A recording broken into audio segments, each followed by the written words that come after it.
Okay, we have a green box, we have a live counter ticking up, so we should now be live, which of course means welcome back to the Storytime Network. It is another anime stream because we are at the start of another season, though it is quite a light one. Mm-hmm. I have I'm not going to be able to do a top 10 this season because I'm going to be watching fewer than 10 shows. That tracks. I can't imagine I'll be watching much more than 10 discounting sequels. Mm-hmm. I have no idea how much I'll be watching, so. Yeah, it's really going to depend on how many of my remaining shows withstand the 3-episode test. Yeah, because I got a few where it's like, this could be good, maybe, but I don't know. Yeah, There are some that I'm just not even going to take that chance on. That's understandable. There's like If this is a lighter season, it gives you more time to catch up on old stuff too. So yeah, Yeah. I might try and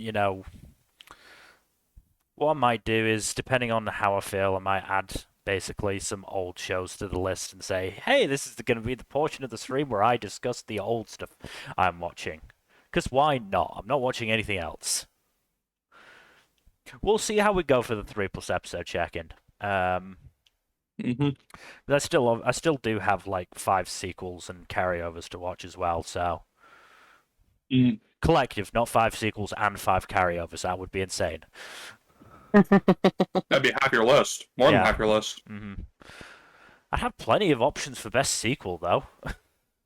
Oh yeah, sequels are looking good this season. It's just I mean, yeah, everything else. I'm gonna have some options there as well. But yes, all the other awards may be rough, but we shall get to that at the end of the season. This is the start of the season, so we get to talk about all the trash. Speaking of which, we start with, am I actually the strongest?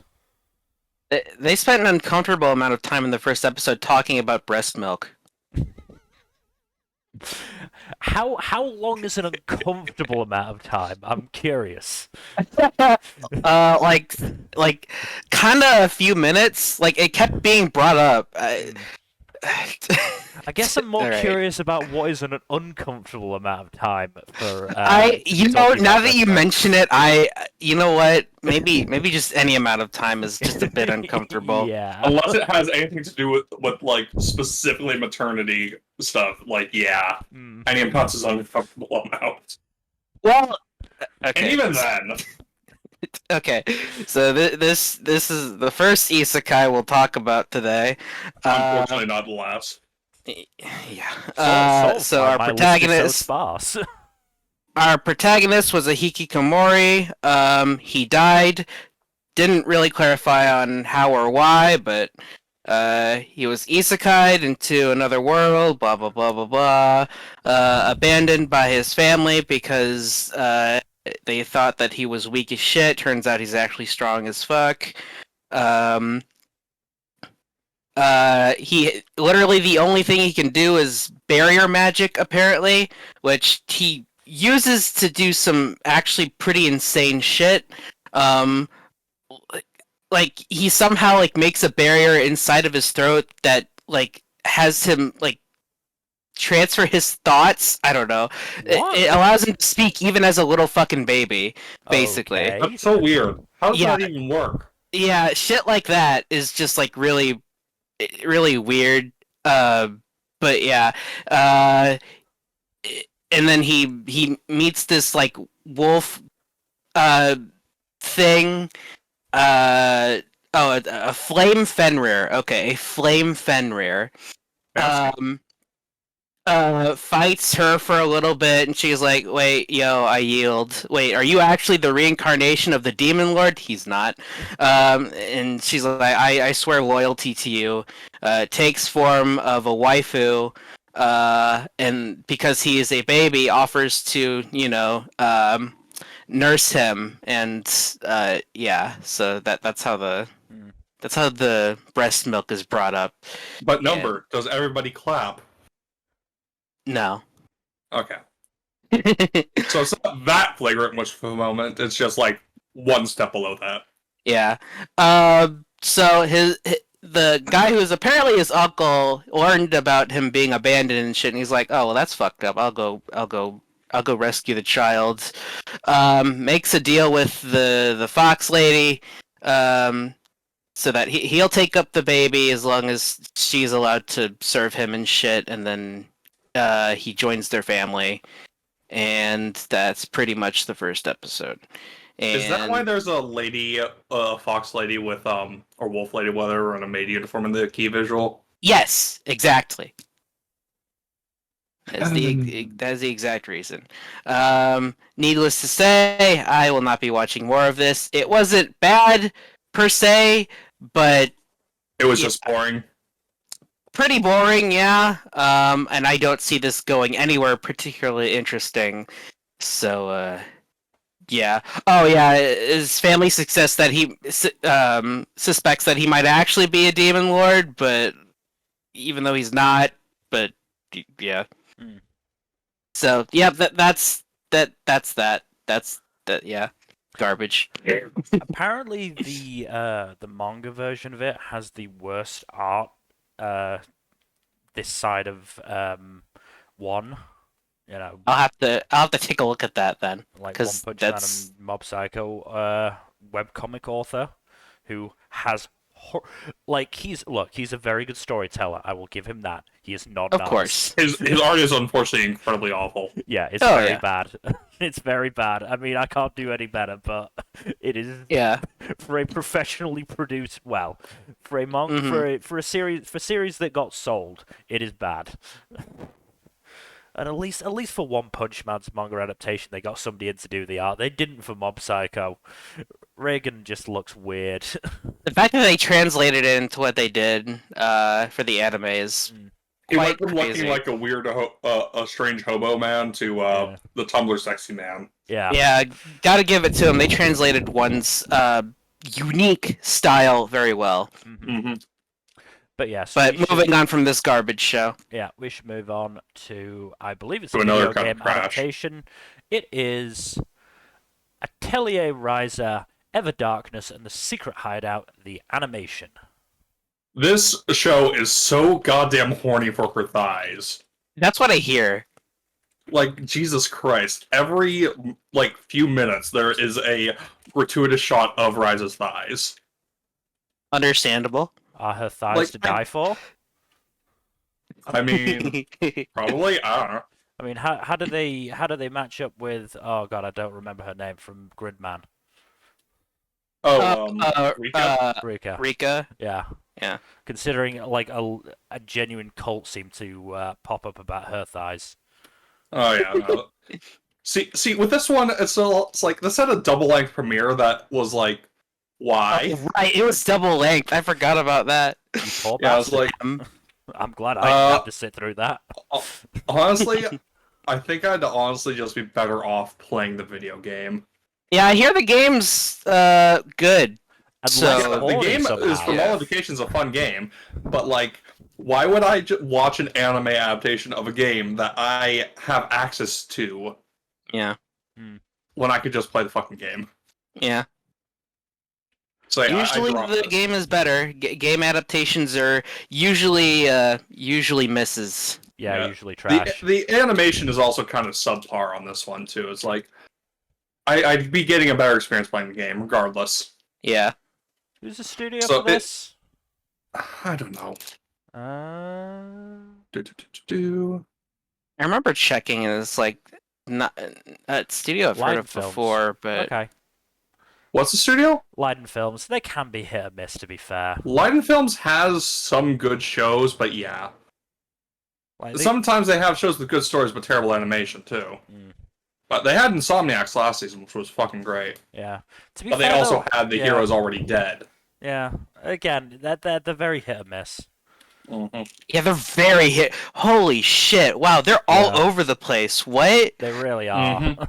Whoa! This is the most inconsistent studio. Jesus. And let's be honest, they're going to be putting their A team on Rurouni Kenshin, which we won't be discussing.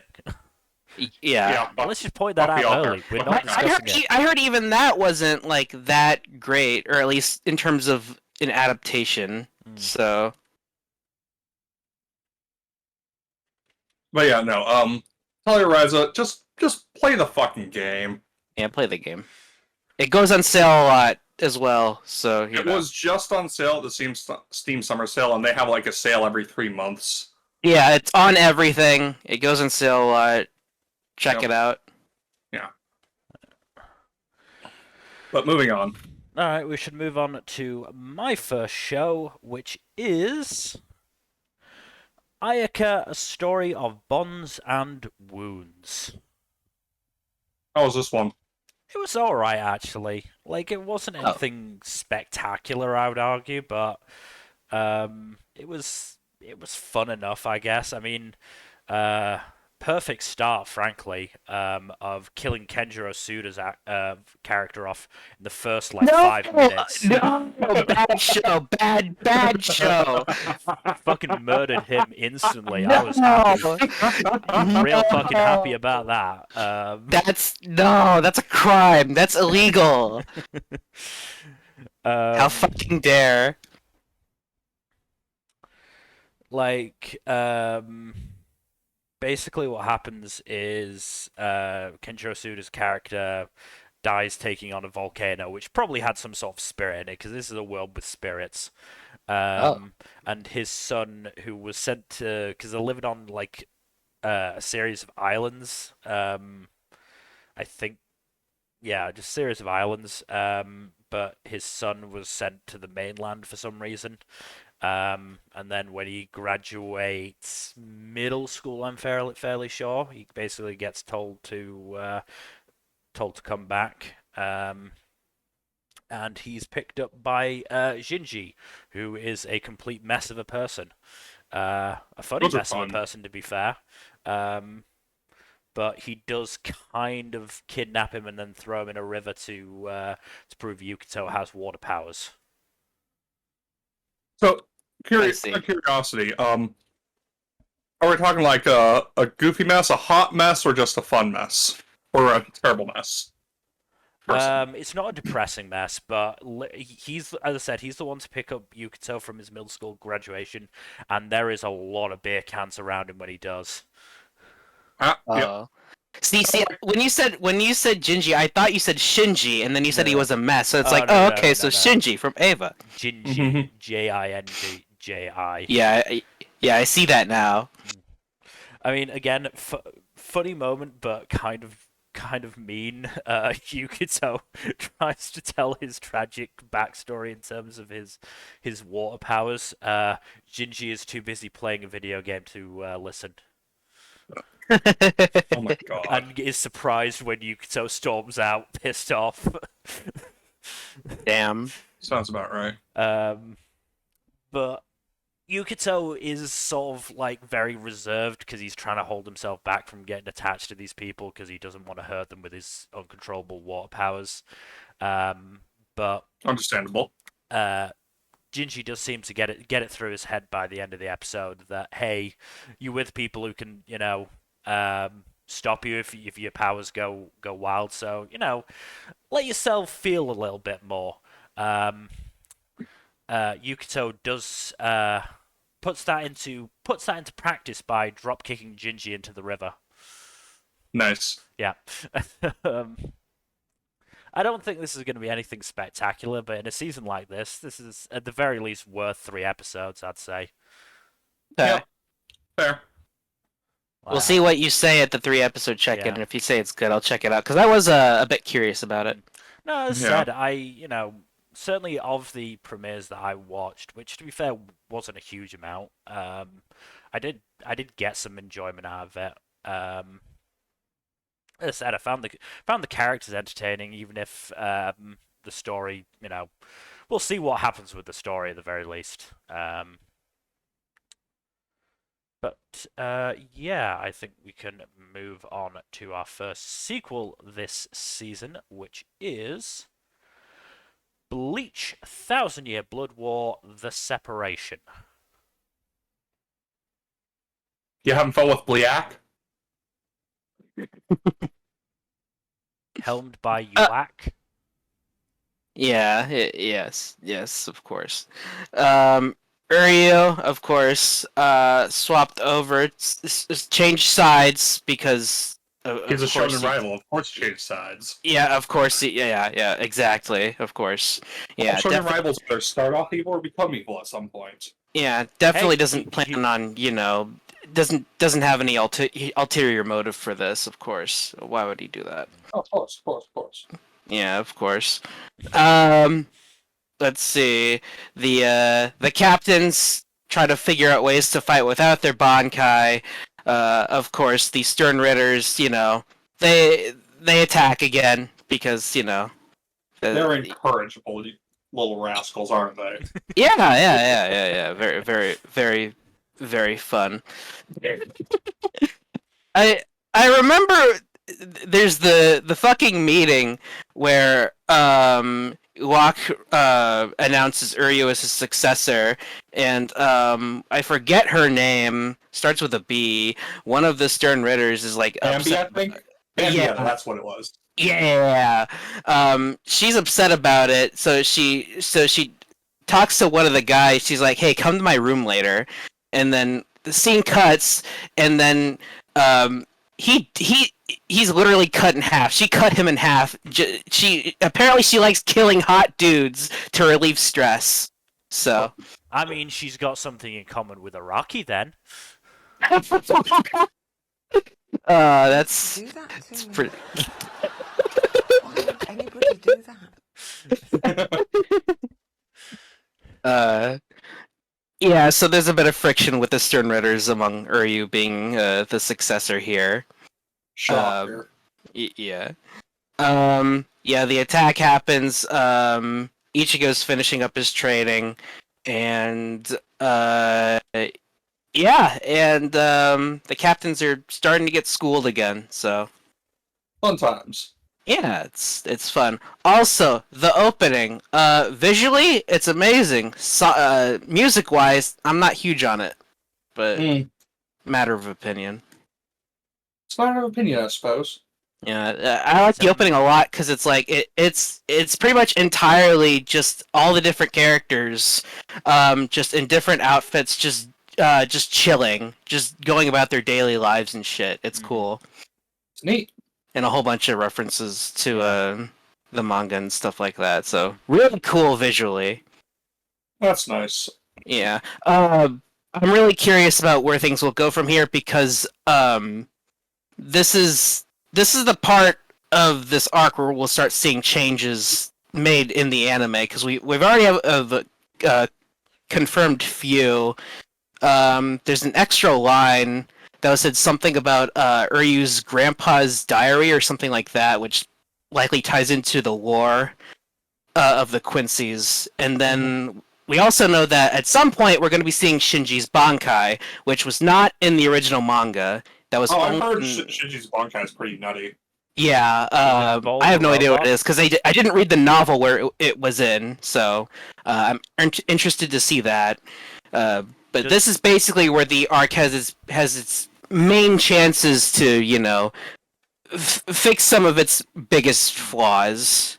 This is the lull point of the arc, if I recall correctly. Oh yeah, this part. I mean, I don't dislike this part, but it's probably the weakest of all three parts. But well, honestly, I think that the ending of this arc is the weakest part. Oh, there are things I love about it and things I fucking hate about it. So I'm a little in between. It's definitely controversial, but I think the ending is the weakest part. I mean, name me a big shonen that ended well. Ass Class. That's why I said big. Ass Class is middling. Full Metal Alchemist. Exception that proves the rule. I've only listed 2 exceptions, man. Again, I said big. Ass Class wasn't big as much as I would have loved it to be big. I both mean big in terms of popularity and length, by the way. Point is, changes will be made to this arc. I'm curious to see them if they fix some of the issues Kubo clearly had while writing it, because being a manga author's a bitch and a half.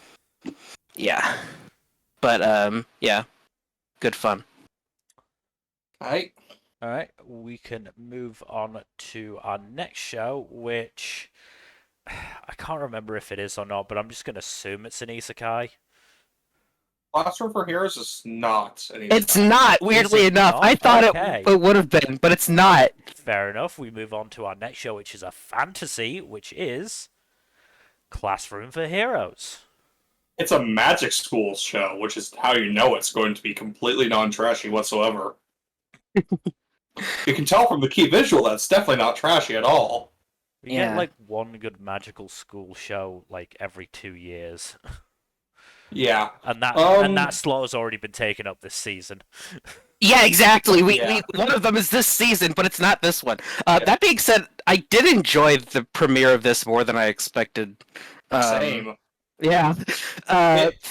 This has potential, which is why I'm giving it 3 episodes, but at the same time, like, it's walking a very thin line. Oh yeah, so much happens in this first episode. It's actually kind of crazy. The pacing is breakneck. Yeah. Because like at the beginning, we see our protagonist, our hero, defeat the big bad demon lord guy. And then like literally the next scene he's at school, but it turns out like this is after that, and he just wants to live a normal life now, even though for some reason he's going to a school for heroes. So it's like that seems to go against. Yeah, it seems very counterintuitive. Of course, we learned that the headmaster is apparently an old acquaintance of his that really wants him to regain his power, which is also weird because it's already been established that this dude's still overpowered as fuck. So, Yeah. how much power did he lose? If he lost power and he's still that broken as fuck, then what the hell? Yeah. Ironically, a lot of the first episode focuses more on his classmate Ernest, and her baggage, where And her cleavage. Yeah, Her cleavage and her booty, yes. a little bit. Honestly, the fan service wasn't as bad as I expected it to be. It's definitely there, but it's The fan service is relatively tame outside of that one scene in her bedroom and that one bit where her clothes get torn to shreds by Blade popping off. I'm surprised that it didn't really. She didn't have any weird reaction to when she was literally naked in his arms. Yeah, no, that is wild. I mean, I'm glad because like It took a single episode for her to go from tsundere to not that. Yeah, but yeah, all her baggage about basically trying to be as good as she wants to be, but of course she has the cursed sword, and she has to overcome that, but she's been afraid to do so because if she can't overcome the cursed sword, then she goes on a rampage and will destroy fucking everything. But now that our hero is here, since the hero is here and can easily take that thing out, then that basically gives her the confidence she needs to actually go through with it. And then she does. I swear I've heard that speech from or those combinations of words from a middle school Chuny character. I would not be shocked. But yeah, that all in all, not bad at all. This show definitely has some potential, more than I was expecting. So I'll at least give it 3 episodes. We'll see where it goes. It's going to be better than expected due to low expectations came from me. Yeah, the protagonist, he's weirdly charming in that he's just here to he wants to make friends and live a normal life. I think it's the opening scene's kind of funny where he's just going Ohio, Ohio, Ohio to literally he is after literally what he trying sees. to make 100 friends, which is so cute. Yeah. So, pretty good start. We'll see where it goes. Mm-hmm. Alright, I think we can move on then to our next show, which is Dark Gathering. This show's weird. Kind of disappointed. It is very weird. Alright, so I must admit, I looked some stuff up for this because I was curious. Oh no. You got spoiled on some things. No, I purposefully did so because I wanted to know because it was basically a case of right, I need to find this out before I commit myself to watching more, and it's to the point of I'm not watching more. Oh no. Ah, All right, then what'd you find out? Basically, the Aiko is not a good person.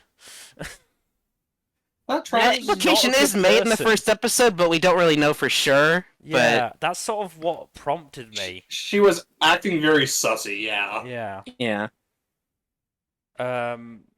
Like basically she's sort of a yandere and sort of gets off on watching Keitaro be scared Oh. and therefore is That's sort of fun. manipulating the situation so that he does it. Like it's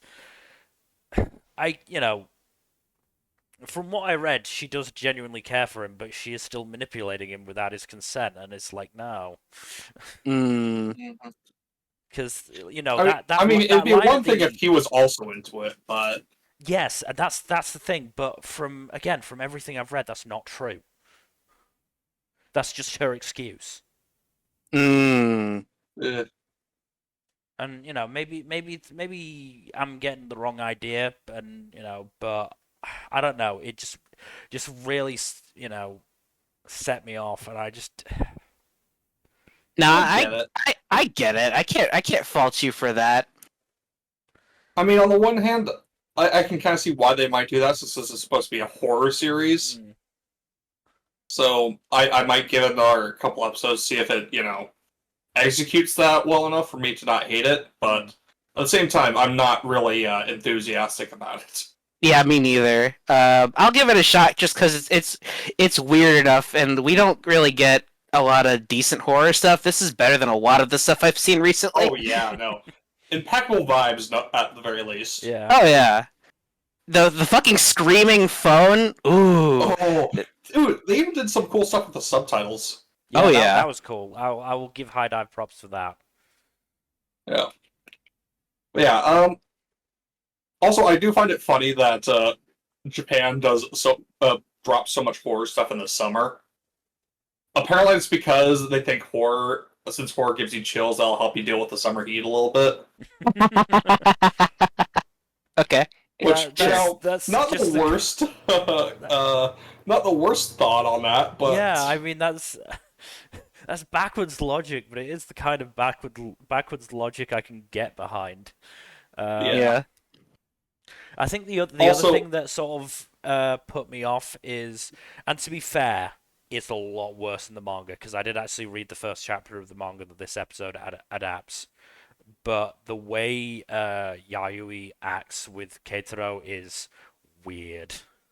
Oh yeah, no. Doesn't And she she- threaten to call the police and accuse him of sexually harassing her? Well, here's the thing. Yes, that's what happens in the anime. You want to know what happens in the manga?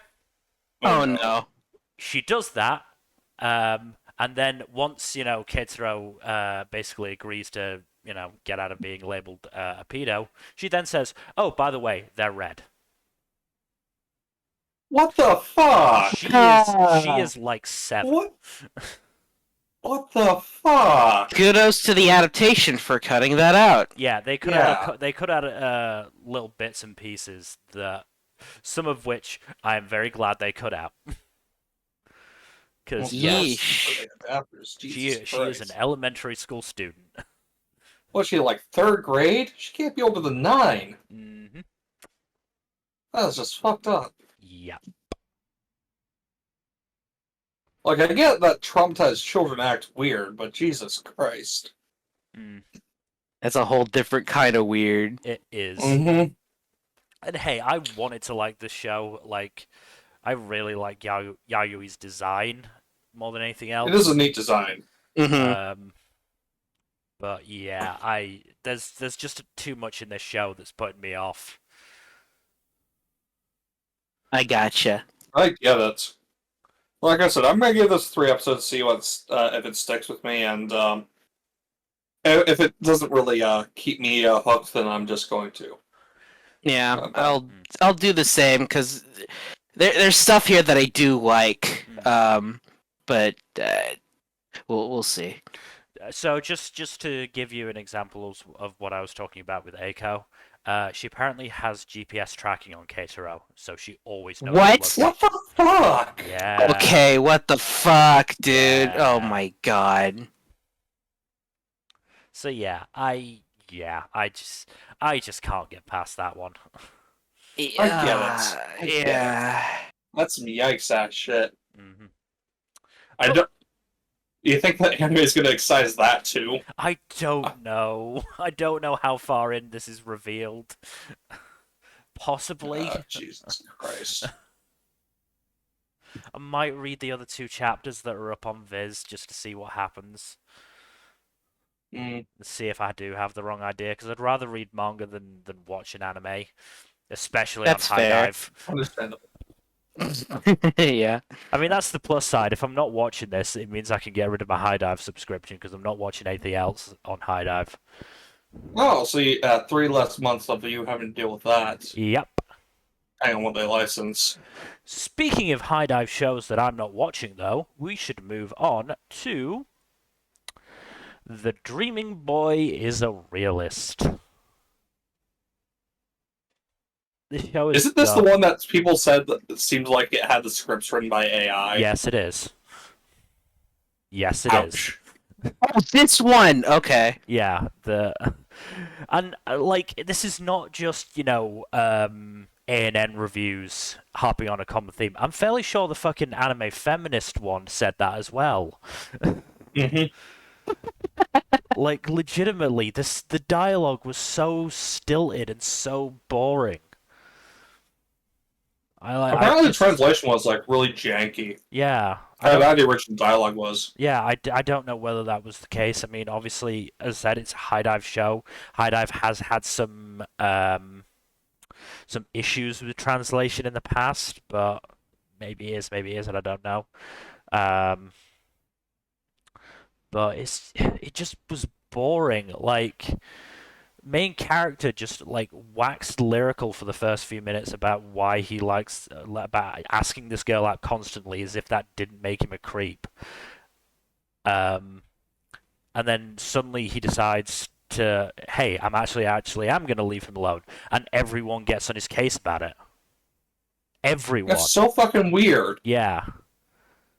Meanwhile, there's another girl, Aizawa Reina, who apparently broke up with her boyfriend because the boyfriend said that the main female character, Ayaka, was attractive, and that was apparently worthy enough of dumping despite him being a good boyfriend otherwise. So Reina then decides to give the boyfriend a taste of his own medicine by hanging around with Wataru, the main male character, who is confused because, like, he's Yeah. apparently a loser, I guess. But eventually, Aizawa and her boyfriend make up. Aika visits Wataru at home and asks him about his behavior, but they're interrupted by Wataru's sister. She then calls Aika then calls him an idiot for him saying he'll leave her alone like she wanted. And it's This is like 12th level bizarre behavior, even Yeah. like for like tsundere, Yeah. anime girl type stuff. and there's no humor in this. There's nothing funny in this anime. Really? Nothing? No, I didn't Jesus. laugh once. It's not a comedy. Damn. I don't know what it's supposed to be, but it ain't a fucking comedy. It has the comedy tag. Well, it's not very funny. It's lying. It's lying to you. I mean, Yeah, even with bad shows, I can usually at least get a chuckle. no, No. it's there was just nothing to chuckle at because, as we've said, the Yeah, dialogue it is doesn't so sound terrible. Funny. Yep. It sounds awful. The dialogue is so ridiculously awful. Like, Mm-hmm. I don't understand it. I don't understand. Again, yeah, maybe it's a combination of both. I mean, let's actually. Do we know who the script writer is for this? Why does this have a higher rating than the vending machine isekai? That's fucked up. Not sure. At least Vending Machine Isekai seems creative. Yeah. I'm not seeing anything for a script writer, but we have a series compositor, um, who who has good stuff on their CV. So, I won the original source material then. source material: the light novel is a 7.28, the manga is a 6.63, Oh, that's a good sign. with the anime sitting in between that with a 6.8. And the author of the original light novels has nothing else on his Yeah. record. Mm-hmm. Wait, this is the exact same studios as the vending machine isekai. What the fuck? That's funny. That's so weird. Mm. Oh, it's the same. One of those studios is the same one that worked on World's End Harem. Ooh, Yeah, yikes. we should. Axes. I should also point out the animation is not good.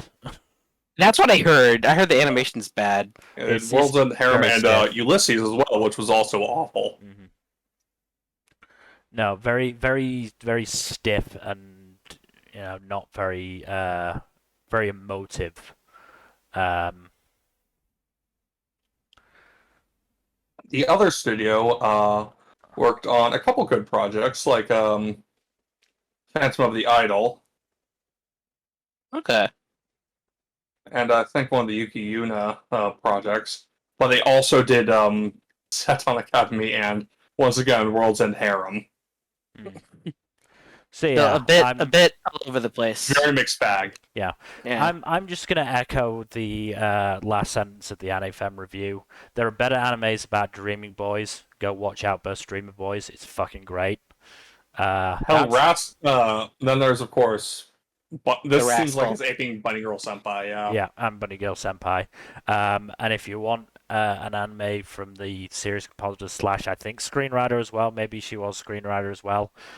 She also did Heaven's Design Team Huh. Oh. and Surene. Huh? She has a really good CV, but this is terrible. What? Are they okay? I don't know. They're being held hostage, I think. What the hell? What happened here? To be fair, So she weird. does have a mixed bag because she also did Tribe 9. Oh. But yeah, does have a good CV, as I said. Like some really good shows, and just apparently this is a miss.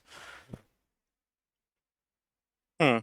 She's apparently also doing the script and series compositing for the Masamune-kun show this season, so maybe she was Oh. busy and just half-assed it. Who knows? But we should move on, because yeah, I'm sick of talking about this, and this is a drop. I should make very clear. Not chalk. Yeah. You've already made it clear. Yeah. Pretty early on, yeah. Just make it Yeah. very clear. This is a drop. I'm not watching more of this unless I I really think I'm need going to to get start sleep. marking the drops on the Google Doc. Yeah. But up next, it's another sequel. It is The Duke of Death and His Maid Season 2. This is fun. I love this series. It's very nice. Is the animation any better? It's about the same, a little bit better. The studio's gotten used to this style of animation, I think. But it's a very fun series. Mm-hmm. It's not they do seem to be going a little bit more into the lore of the setting, as well as like exploring the moving along the story a little bit here and there. Mm-hmm. But a lot of the premiere is just like getting reacquainted with the characters and stuff. But there's some fun character moments in here, including the Duke having apparently the Duke's deepest desire, deeper than anything else, is to see Alice in a wedding dress, getting married to him. Okay, I was gonna say if it's just getting married, that could be a sign of a fetish. No, it's being able to see her on her wedding day to him naturally. But yeah. You say naturally, but there will be some anime characters like I don't care who she's marrying as long as I see her in that wedding dress. Yeah, no, In fact, it might be better if she's marrying somebody else. Look, we don't usually kink shame here, but yeah. Anyways, no, NTR is a but little weird. Let's be real. yeah, NTR is weird to me. But yeah, no, the scene was very sweet.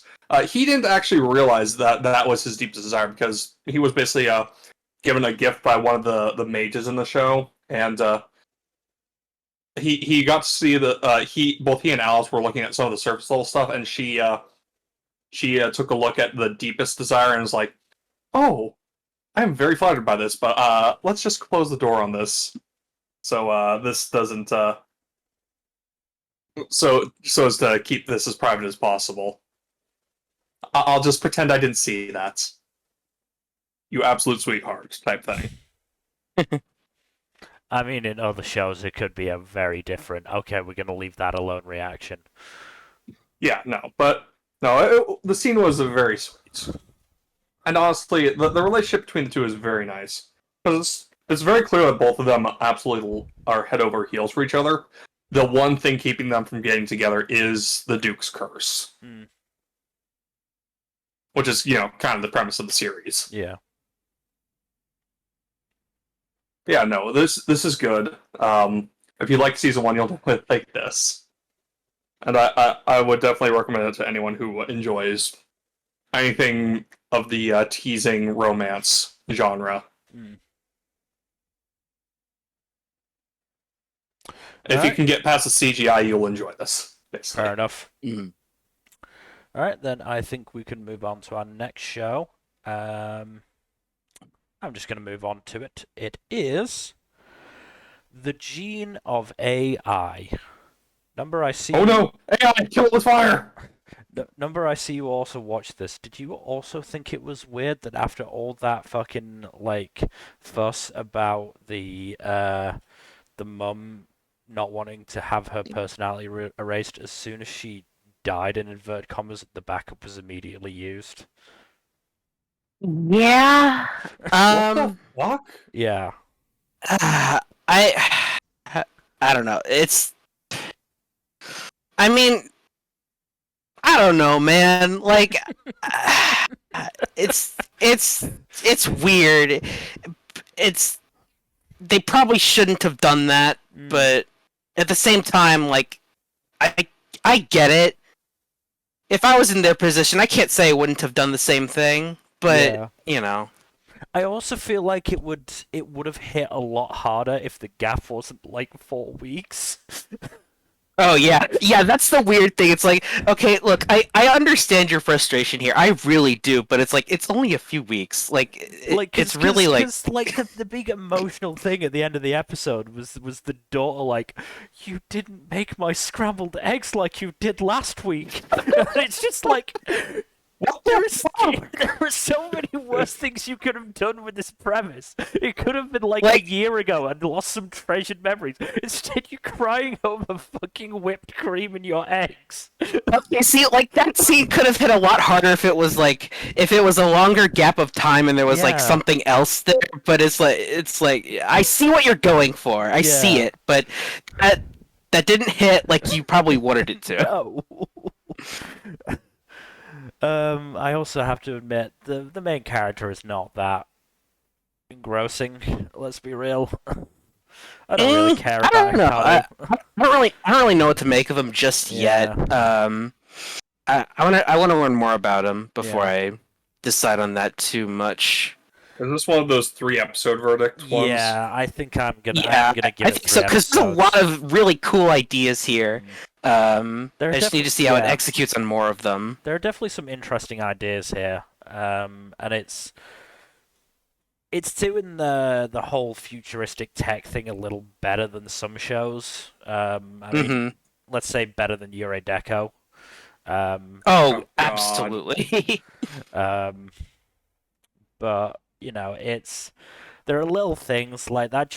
It was a very weird choice for a first episode. For that to be the story, and I get that they were trying to establish the whole backup thing. That's definitely seems like it's going to be the through line throughout the show, given that Hikaru is trying to find his mum's backup. Yeah. But it just could have been done better. Oh yeah, It could have been but done a lot better. there's definitely I see the potential here. Yeah. And I did like the expository conversation in the car between Hikaru and the daughter. I did think that worked quite well. Hmm. But yeah, I definitely think we need to see more and see where this goes. Because my worry is not even necessarily how they portray things, it's just can they do it in a way that's actually, entertaining, Hmm. and actually gets me involved and engrossed in the show. Because that first, as I said, that first episode, there wasn't a huge amount for me to grab onto really. Certainly not in terms of Hmm. Hikaru and yeah, the family. It would have hit harder if there was if like I get it. She doesn't want her entire personality erased and replaced by something that might not be her. But 4 weeks, come on. Also, why not like update the back? Can't you just like update the backup? Like, Yeah. I mean, like I would do that more frequently. I would do that like every day if like I don't know. I mean, what's the worst thing that happens? She gets double virus. Double vi. Well, to be fair, that's not impossible. Actually, no. They did actually say they couldn't do that because doing so would infect the backup with the virus, didn't they? They did actually say that. To be fair. Yeah, but it's like they probably like the week gap probably didn't need to be a week gap. It could have been like a few days or something if you just backed up more frequently. I don't know. As said, But the gap between the current story and the backup should have been way longer. I'm not saying Yeah, like 10 years or something, but it should have been at least 6 months or a year. or at least, or you know what would have made it even with a week gap, like throw in that like something huge happened in that Yes, week. You know, yeah, like I don't know, you adopt your kid or something. I don't know. Like there had like if there was something a huge event or something in that Yeah. week that you'd be That losing you the memories of, genuinely lose, I would yeah. that would make it hit a lot harder. Yeah. As it was, as said, the biggest thing we saw she lost is that she forgot that she fucking put whipped cream in her daughter's scrambled eggs, and it's just like, come on. It's also very could funny. Could the daughter have Yeah. not reminded the mum before she made the scrambled eggs? You knew she wasn't gonna remember that. Hmm. It's just weird. Just a It's very just a weird. weird Yeah, decision. I want to see where things go though. Yeah. I'm intrigued with what this show seems to be putting on the table. As said, We just need to see. this season I'm where willing it to give goes. it another shot. Hmm. But moving on to a show where I'm not willing to give it another shot. Oh no. Okay, so on a scale from 1 to 10, how janky is the Go Hands? We move on to the girl I like forgot her glasses. Honestly, my biggest issue with the show isn't even the Go Hands. The Go Hands thing is dumb, right? It's because you know how most studios animate hair. There's little bits and pieces where you can see the strand, but it's mostly just one big mass, unless they're doing a really intricate shot. Go Hands decided to flex and include like 50% of this girl's hair strands for no reason. The hell? No, my biggest issue with this show is that it establishes the main female character, Mie, is essentially, practically blind without her glasses. When you are practically blind without your glasses, you don't forget your glasses. No, of course not. Not when you're legally blind. The other stupid thing is, they establish she lives like 5 to 10 minutes away from the school. Go and get that shit. Like, I refuse to believe that the staff at the school would go, you can't see anything without your glasses? For the love of God, just go get them. Yeah, that's so. Yeah, that was one of the things that I questioned when I saw the preview of this. Is like, okay, so like I get your premise here, but it's like if she can't see very well without her glasses, how does she not have her glasses? Yeah. It's like how? Like, look, I'm somebody that wears glasses. I'm I'm nowhere near as bad as she is, because I was trying to figure out, whether she was nearsighted or farsighted, but from what I could tell, she's both.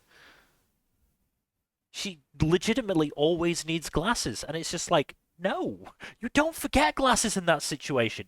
You lose glasses and you break glasses, but you don't forget them. Yeah. And to be fair, the second time it happens, they do say, actually, no, my dad stepped on them and broke them. But it's just like, in that situation, you have a spare pair, because your glasses are clearly very important to you.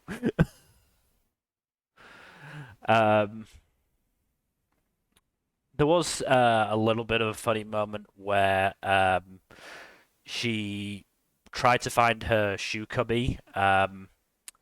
She did actually find it, but she thought it wasn't hers because she had fully white shoes, but she saw green on the shoes, and so thought, these aren't my shoes. It was a frog on top of the shoes. No idea how it got there. This was not like a ground floor or floor level cubby. This was like chest height. That frog must have Frogs made and lizards do be very I know, but that frog must have made a magnificent fucking leap to get up there. I bet. Also, funny moment is the male lead who, the reason I've not talked about him is because he's a fairly nothing character. He's characterized by his crush on this girl.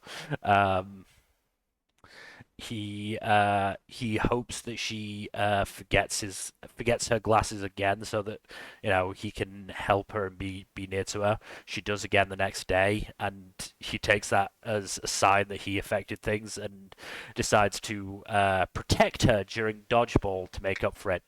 But he gets flustered at her being so close and gets knocked out immediately. Rip. Yeah.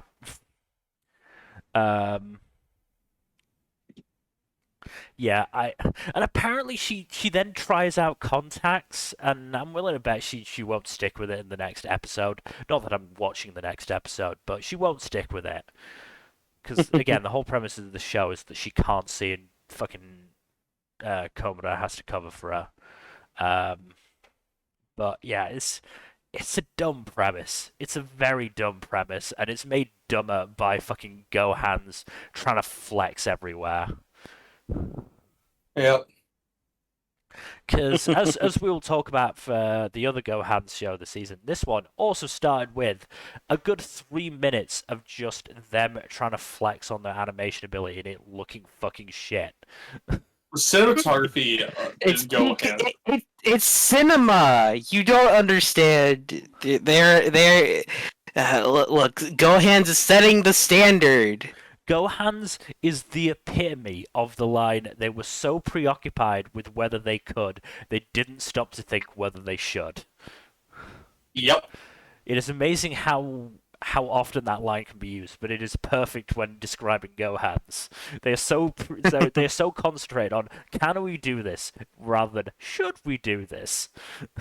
Gohan's is the epitome of the animation hubris. The thing is, Gohan's. What you need to understand is that a lot of studios are actually capable of what you're doing here. There's a reason that they don't do it. But again, 3 minutes while Cobra just goes, there's this girl. She's really pretty. I like her.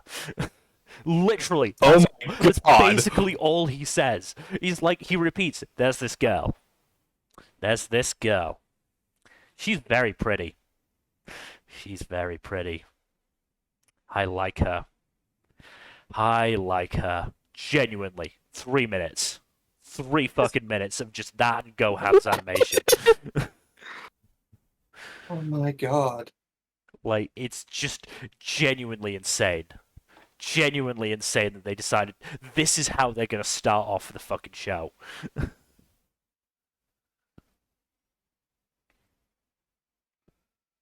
And this is a manga, and this is well rated on Mal, showing that Mal has no taste.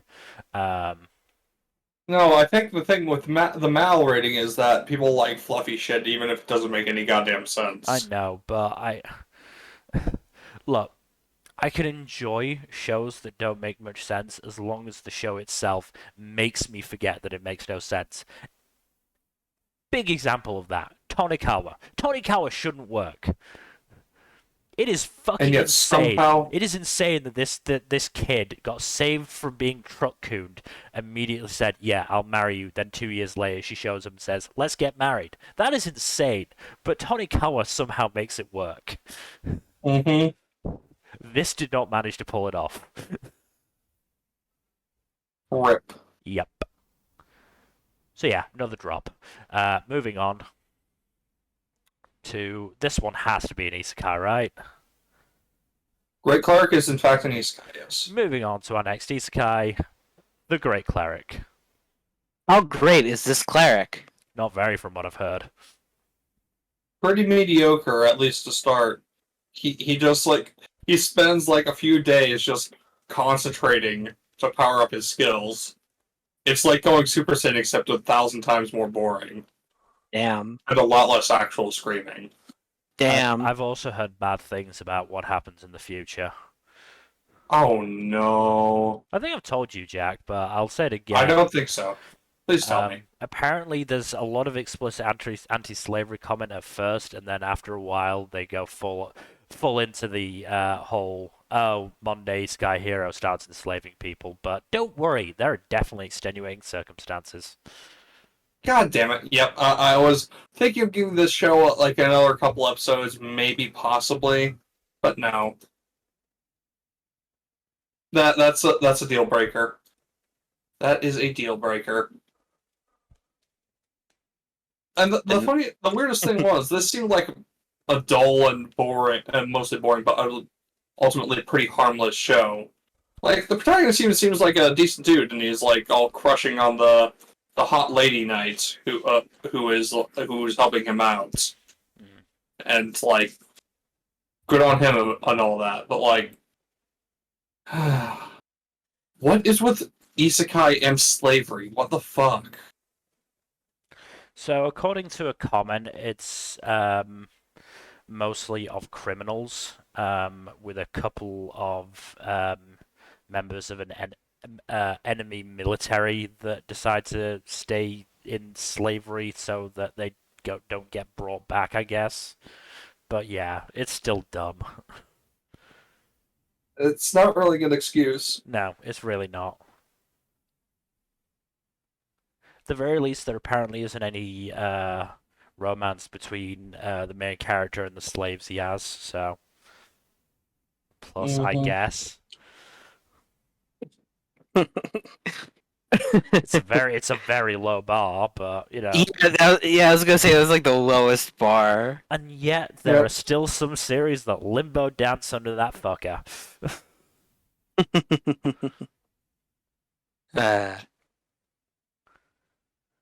But yeah, should we move on, Jack?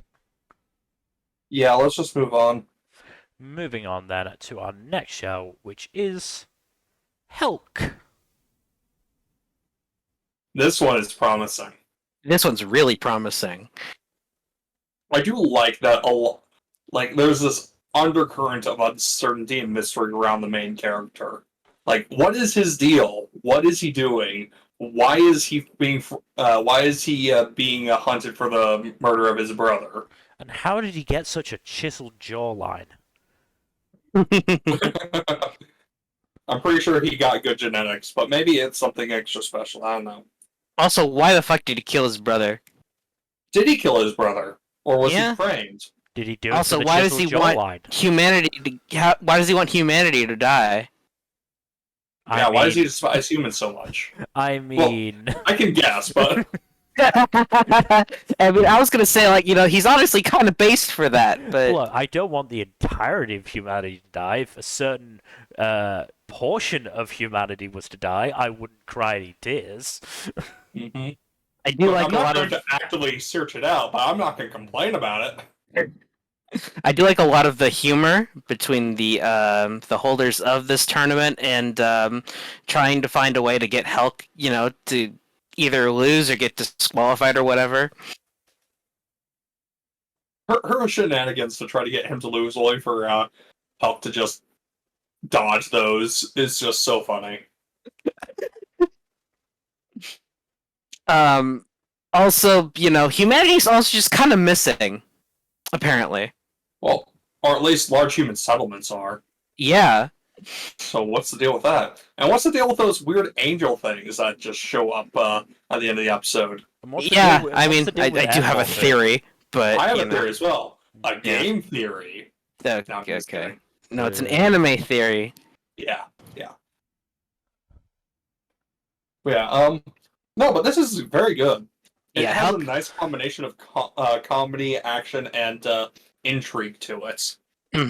Helck is very promising so far. I want to learn more about Helck and this world and what the fuck are the humans up to? Because Yep. it seems like they're the baddies here.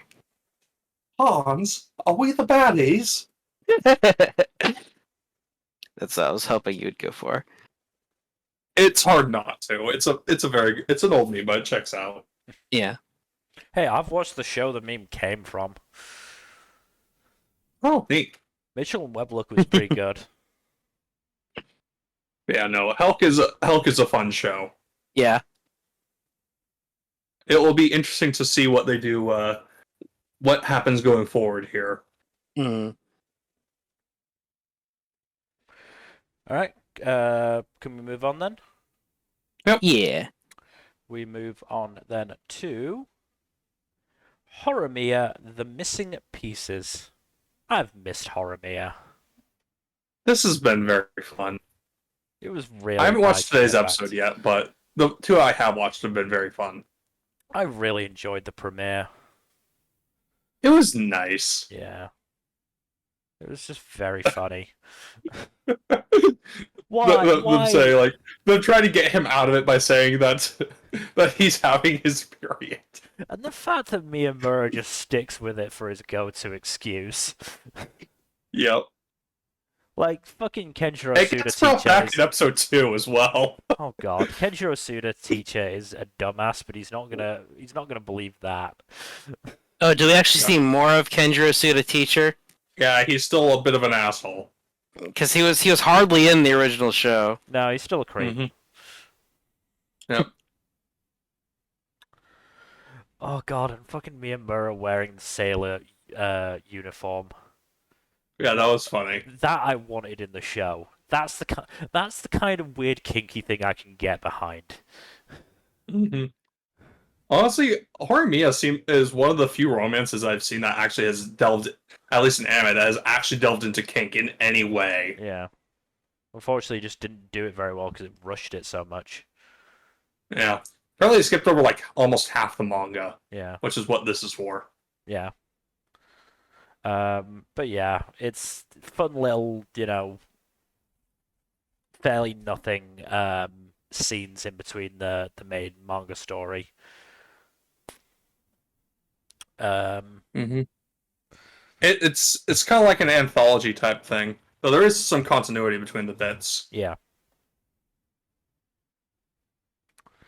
But yeah, there's not a huge amount to say about it because of that, but it's definitely enjoyable. If you liked Horimiya, you'll like this. Mm-hmm. Speaking of stuff we like, though, we move now onto the big sequel of the season, which is Jujutsu Kaisen Season 2. We're back, baby. I'm just gonna say, And we're that with this... the younger version of the older folks. Yeah, I'm just gonna say this now. The switch into flashbacks is no less abrupt in the manga.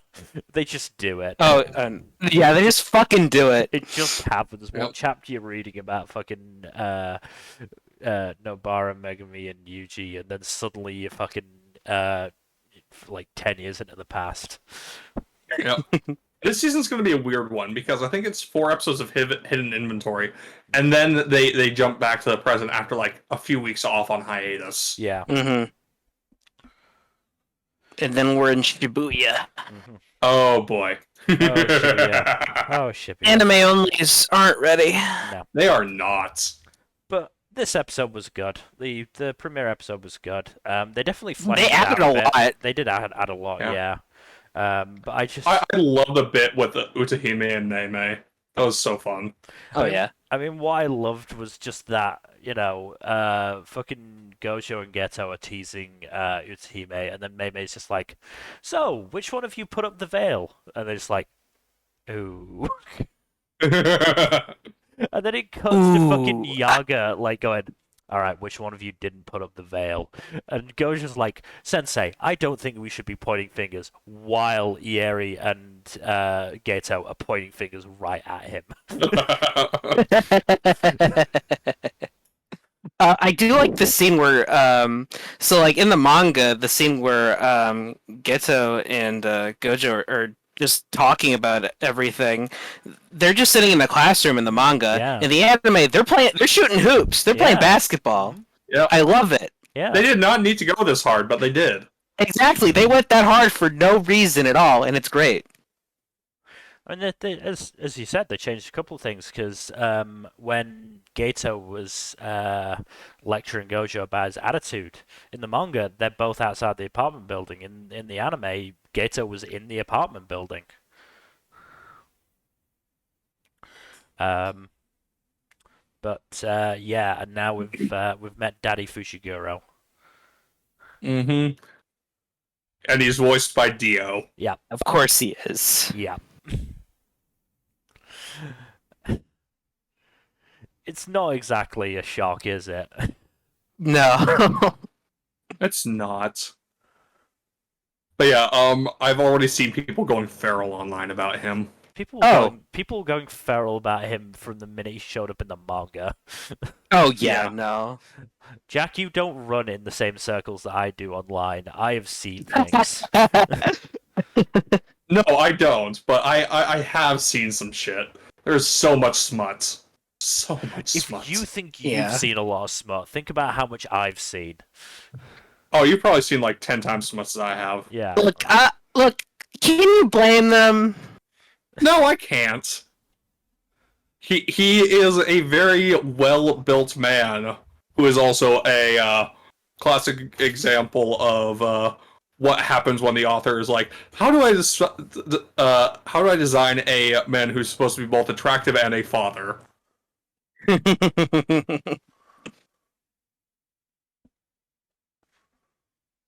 I love Jujutsu Kaisen. No, it's very good. Apparently, very good. there's a slightly different staff, which is just Yeah. somewhat noticeable. It's a lot sort of, how do I want to describe it? It's a little bit stretchier, the art style. Mhm. But it's not. I bad don't mind the change. change. No, it's not bad. No. change. I think the change benefits the series a Yeah. bit more. Yeah. I'm trying to look up who the director is. Yeah, because it's not Sunghoo Park anymore.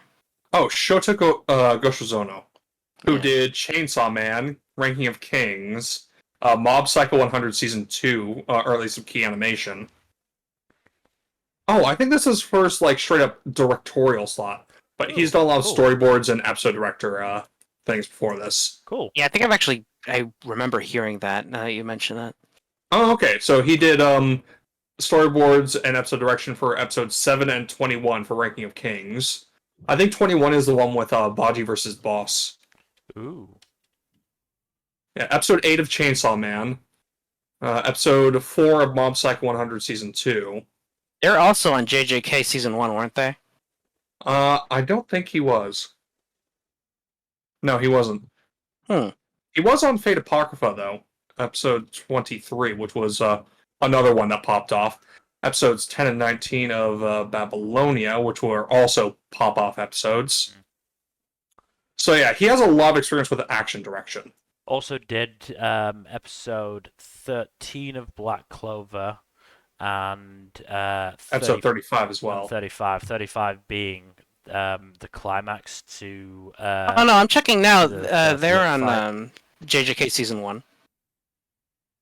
All right, fair enough. Oh, he was?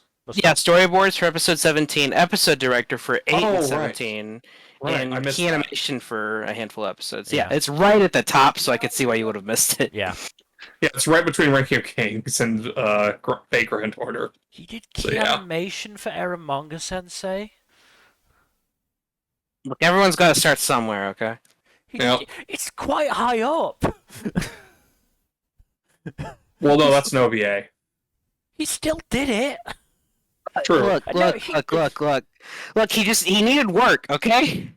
So you gotta pay the bill somehow, man. Yeah, exactly. That was the season. That was the year that he did Mob Psycho season 2 and Babylonia. Don't pull that. Wow,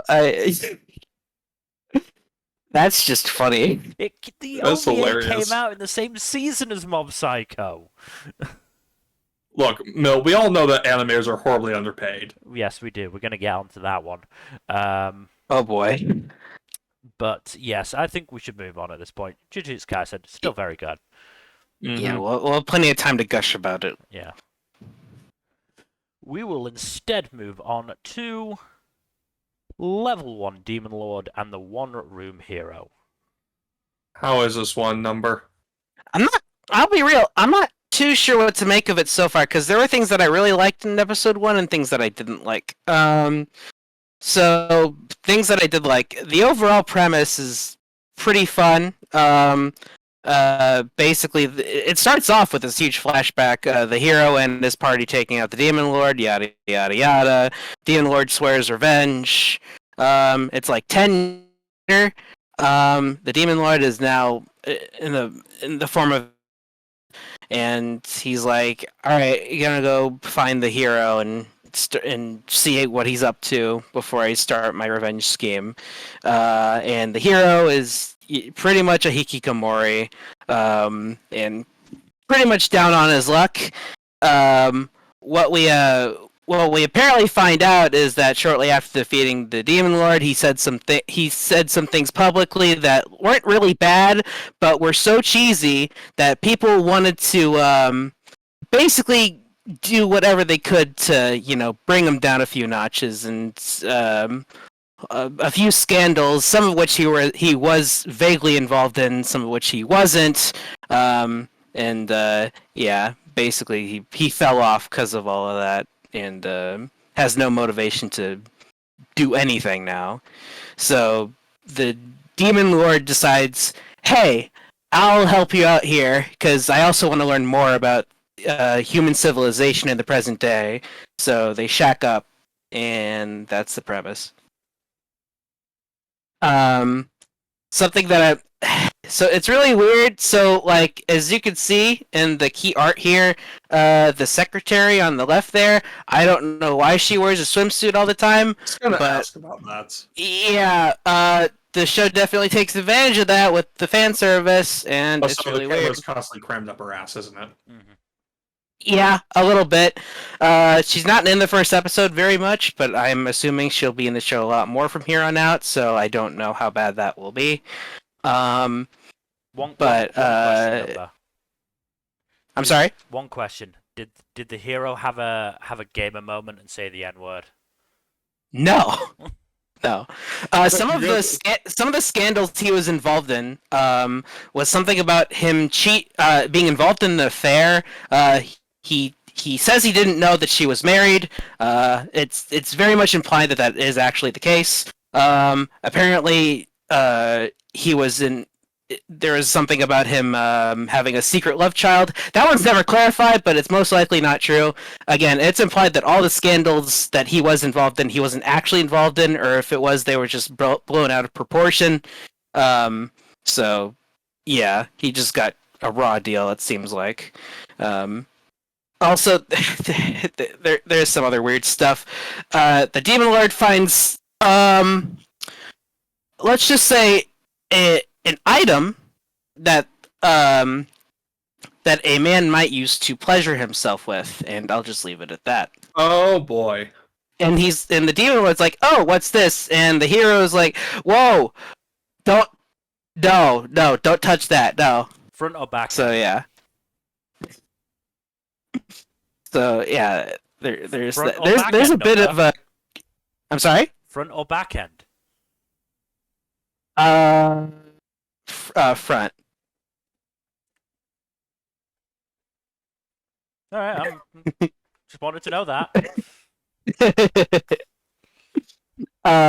Yeah, there is some crude humor in this, which I actually do kind of appreciate. So yeah, hard to actually have a proper verdict on this. I'm gonna give it 3 episodes and see where it goes from here. Because it could potentially turn into trash. It could be surprisingly good. I don't know, but I do really like the premise, so that's why I'll stick with it for now. All right, then I think we can move on to our next show, which is Liar Liar. I'm not quite sure what to make of this one. I dropped this one, honestly. Okay, that's The fair. first episode was just like they're trying to seem like they're very smart and all brilliant and stuff, and it's like all this writing is so goddamn dumb.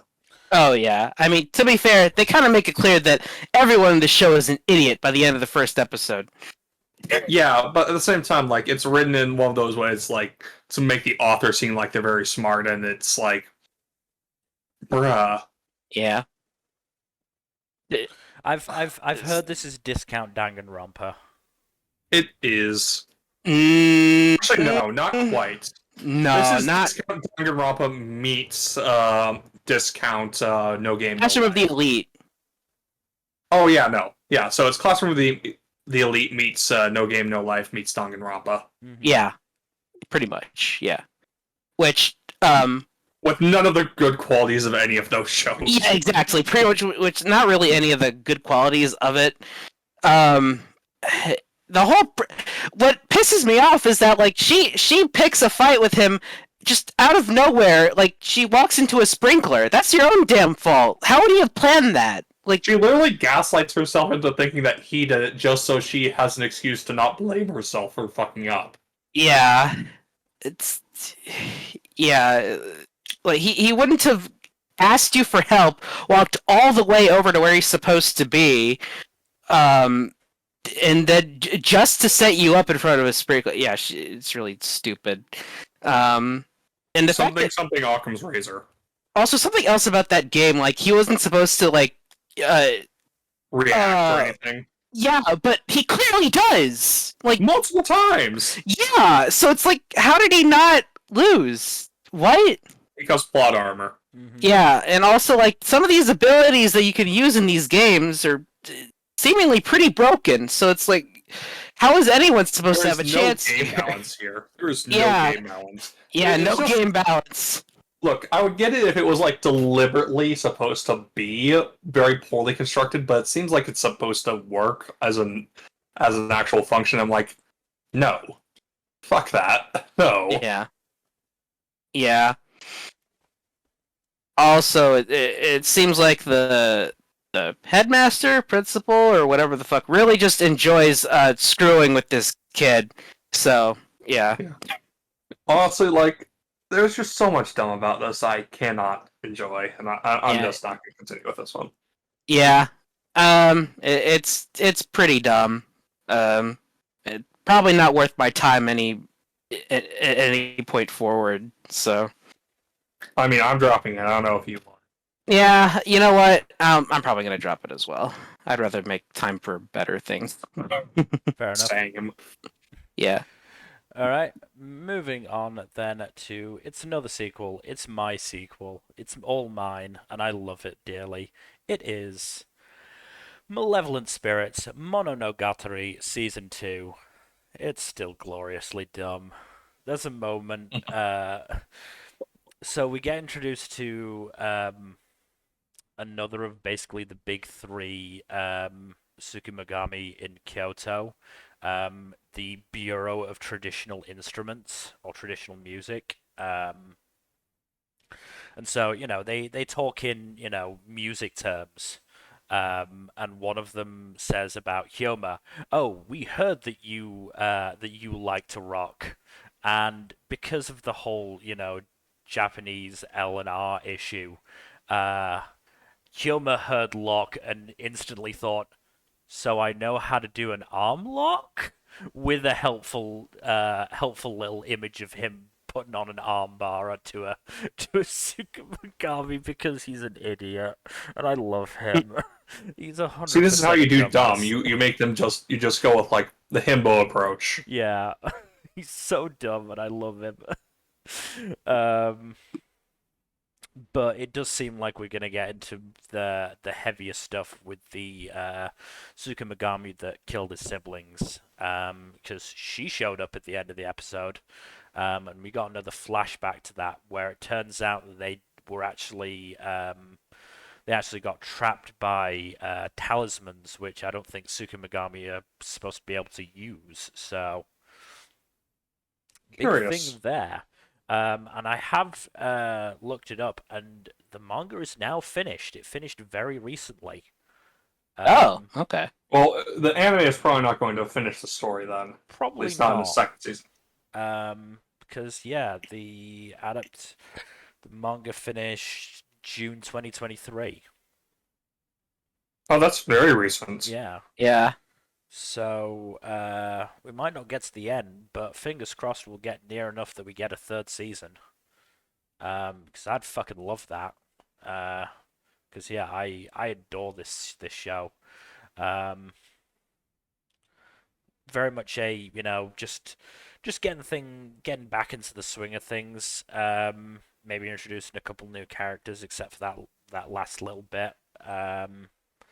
But yeah. This show is still really good. I still really enjoy it. And based on the key visual, looks like we might get to see Botan expand outwards.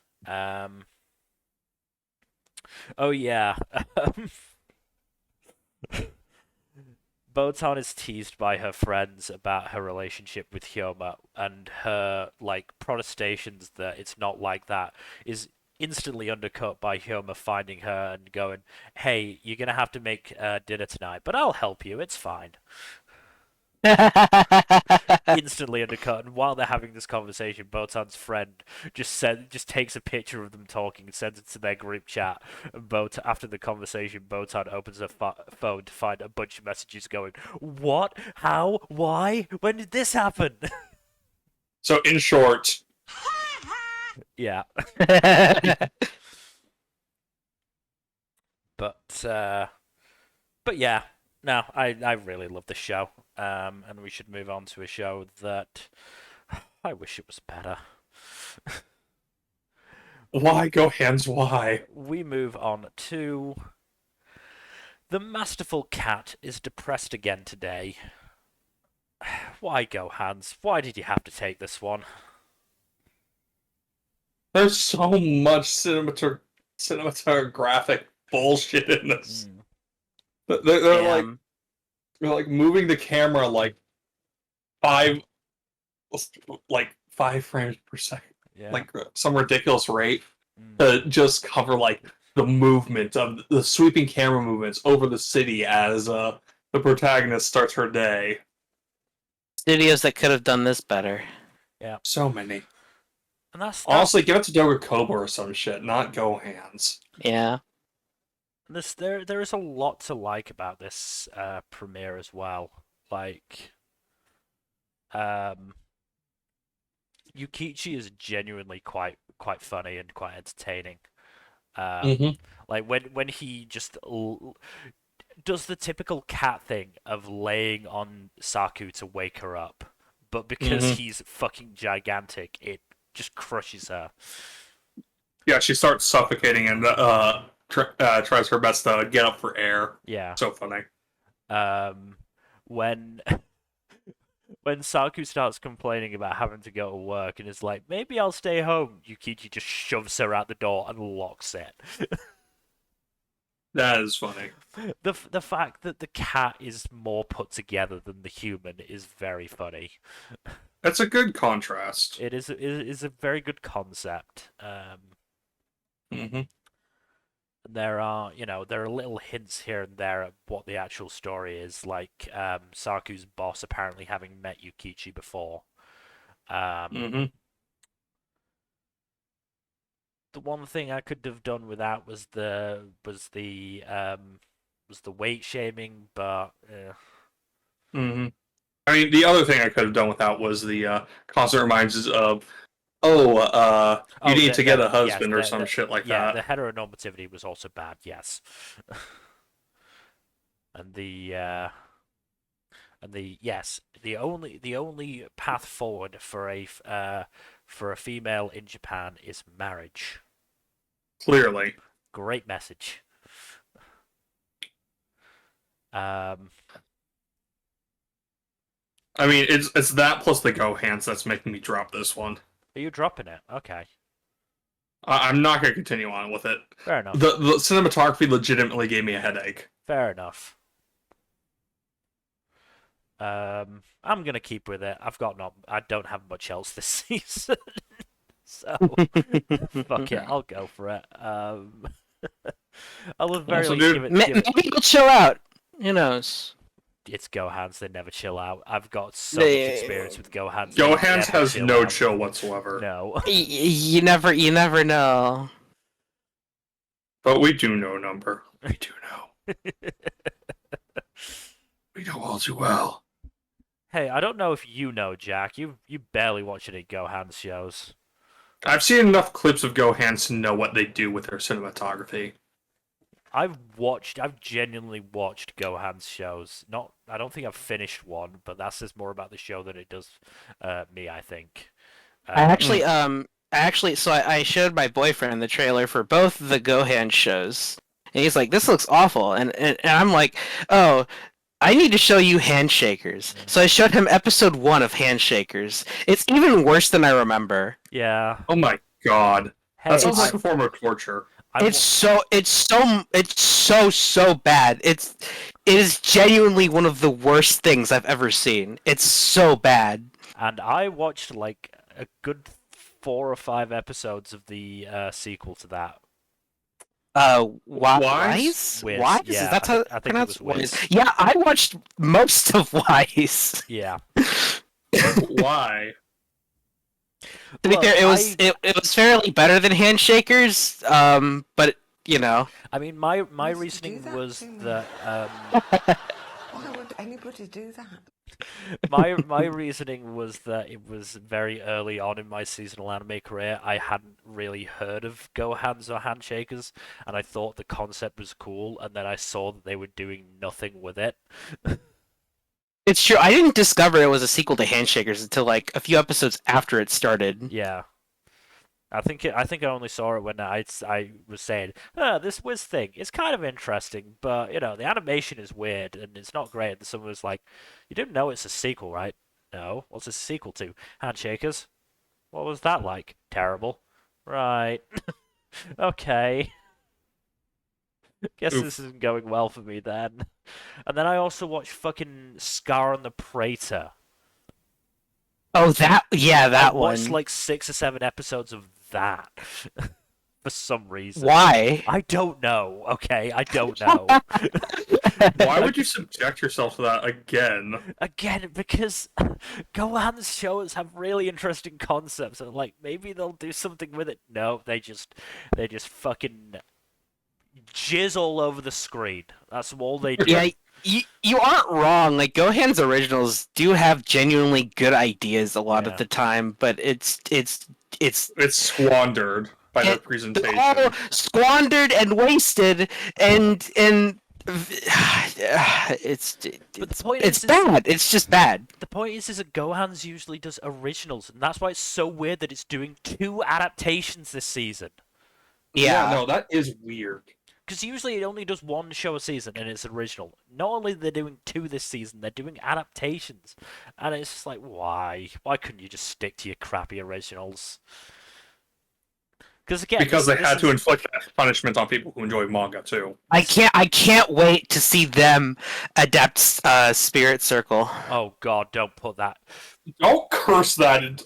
Don't curse it into existence. Imagine. Beat me to it, Will. Yeah, I was about to say verbatim, and I was like, no, I've got the soundboard. Yeah. But yeah, this This is another one that started with a 3-minute fucking animation attempt at an animation flex, and it's just like, why? This has nothing to do with the show. This is just you trying to show off, and it's not going well because you're doing too much. There is a point. There is a point where you should stop, and you just fucking ignore it and blast past it at 100 miles per hour. Yeah. You know, this is usually reserved for a different thing, but this is what I do want to do with Go Hands. Yeah. Yeah. Just knock it off! Like I said, I for the most part enjoyed the characters and enjoyed the stories. As you said, Jack, there's a couple of bits that I hope won't be, too ever present in the show. But that animation really is just frustrating. Yeah, Is this getting a the story elements were something I could move past if I liked the show well enough. But that in combination with the actually headache-inducing animation was just too much for me. Let me just check. Is this getting a dub? If this gets a dub, then that'll be really good. Nope. Because then you don't have to look at the screen as much, yes. Yeah, but no, it's not getting a dub. Unfortunate. Darn. I was gonna bring something up, but you know what? I'll bring it up when we actually talk about the show. Yeah. Can we move on to a good show now? Okay, we will move on to our next show, which is the most heretical last boss queen from Villainess to Saviour. See, this one's actually an interesting premise. It's basically Baccarina, but take out all of the comedy, and it's completely played straight. Yeah, and the previous incarnation, instead of being like a regular bratty villainess, is like a legitimate monster. Yeah, legitimately. I don't think it gets much worse than tricking your attendant to basically slavery and then forcing them to kill their own mother. Oh, and then in episode 2, we find out in a flashback that she also forbade him from killing himself. Okay. The original version, not the version that got isekai'd. Right. Yeah. So the isekai version is like, oh my god, I got reincarnated into like the worst possible person. I need to turn around this life immediately. Reincarnated as Hitler. Oh god. Yeah. Almost. like the medieval royal Otome game version of that, yes. Oh my god. Oh my god, now I'm imagining Hitler as an Otome game love interest. Yeah, it's interesting how the protagonist feels guilty for what the villainess both did and would do originally. Yeah, she feels guilty even though like none of it's her fault. Oh yeah. But she's concerned that like she may turn back that way for whatever reason. Either like control of the body reverting to the original personality or just like her somehow being corrupted that way and is like determined to prevent that from happening. Mm-hmm. Or at least make sure the kingdom is in a good enough place that if/when that happens, it will be able to deal with her. So it's a very interesting twist on the villainess reincarnation trope. Yeah. Not much in the way of romantic shenanigans here. Mhm. Not yet, anyways. We'll Yeah. see if that changes at any point. It does But have for the the most- romance tag. Yeah. So we'll see. For the most part, it has been played pretty seriously with a little bit of lightheartedness here and there. Yeah. Yeah, really enjoying it so far. Same. I'm just curious to see where it goes. Mm-hmm. It also seems like we're largely sticking to her being a child, so that's interesting. Well, I think the next episode is going to age her. Episode 3 is going to have her age up into a teenager, but Okay. the first 2 episodes are very much her childhood. Yeah. Okay, good. Because Baccarina did something similar. Yeah, Baccarina also had like the best stuff was the childhood stuff. Yeah. And the rest of the first season was pretty good as well. Yeah. Everything after that was decidedly less good. But we don't need to talk about Ocarina here beyond just mentioning how the similarities with this one. We'll talk about it again when the movie comes out. Oh, almost certainly. Yeah. But yeah, good show. I'm looking forward to see where it goes. Same. This is definitely one of the standouts of the season. Oh yeah, especially in terms of isekai. Mm-hmm. This is easily the best isekai of the season. Not that it's a hard competition. Yeah. But yeah, we can move on now to another sequel. And another isekai. I was gonna say I assume you were talking about the best isekai in terms of the new stuff. We're gonna move on to what I assume is the best isekai in terms of the sequels. Considering I'm not sure how many other isekai sequels there are. I don't think there are any. Well, either way, that still makes it the best by default. We move on to Yeah. Mushoku Tensei Jobless Reincarnation Season 2. So, technically, the first episode of this season was actually an episode 0, focused on a character who kind of dropped off the map in the first season. And then the more recent episode was the actual episode 1 proper. Yes. Which, hey, Sylphie episode, I approve. Very Sylvie good. is great. She's Yeah. not my favorite character. That would probably still be Roxy. Yeah, Roxy. But yeah, But, Sylphie's great. Yeah, Sylphie is great. It's nice seeing what she's been up to. Interesting how she's basically a bodyguard for this princess. Mm-hmm. Who is in the middle of dealing with a power struggle with her siblings. Mm-hmm. As royals often are. Yes. But yeah, I'm curious to see how that ties into what Rudy is up to. As for what Rudy is currently up to, he is with an adventuring party up in the grim old north. Yeah, still moving on from, the end of season 1. Yeah, he took that apparent breakup real bad. And he took that personally.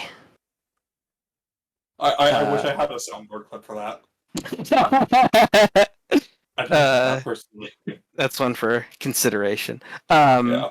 But yeah, so working together with a new party now. Most of whom get along with him, and one of whom does very much not. Yeah. Classic tsundere behavior. Mm-hmm.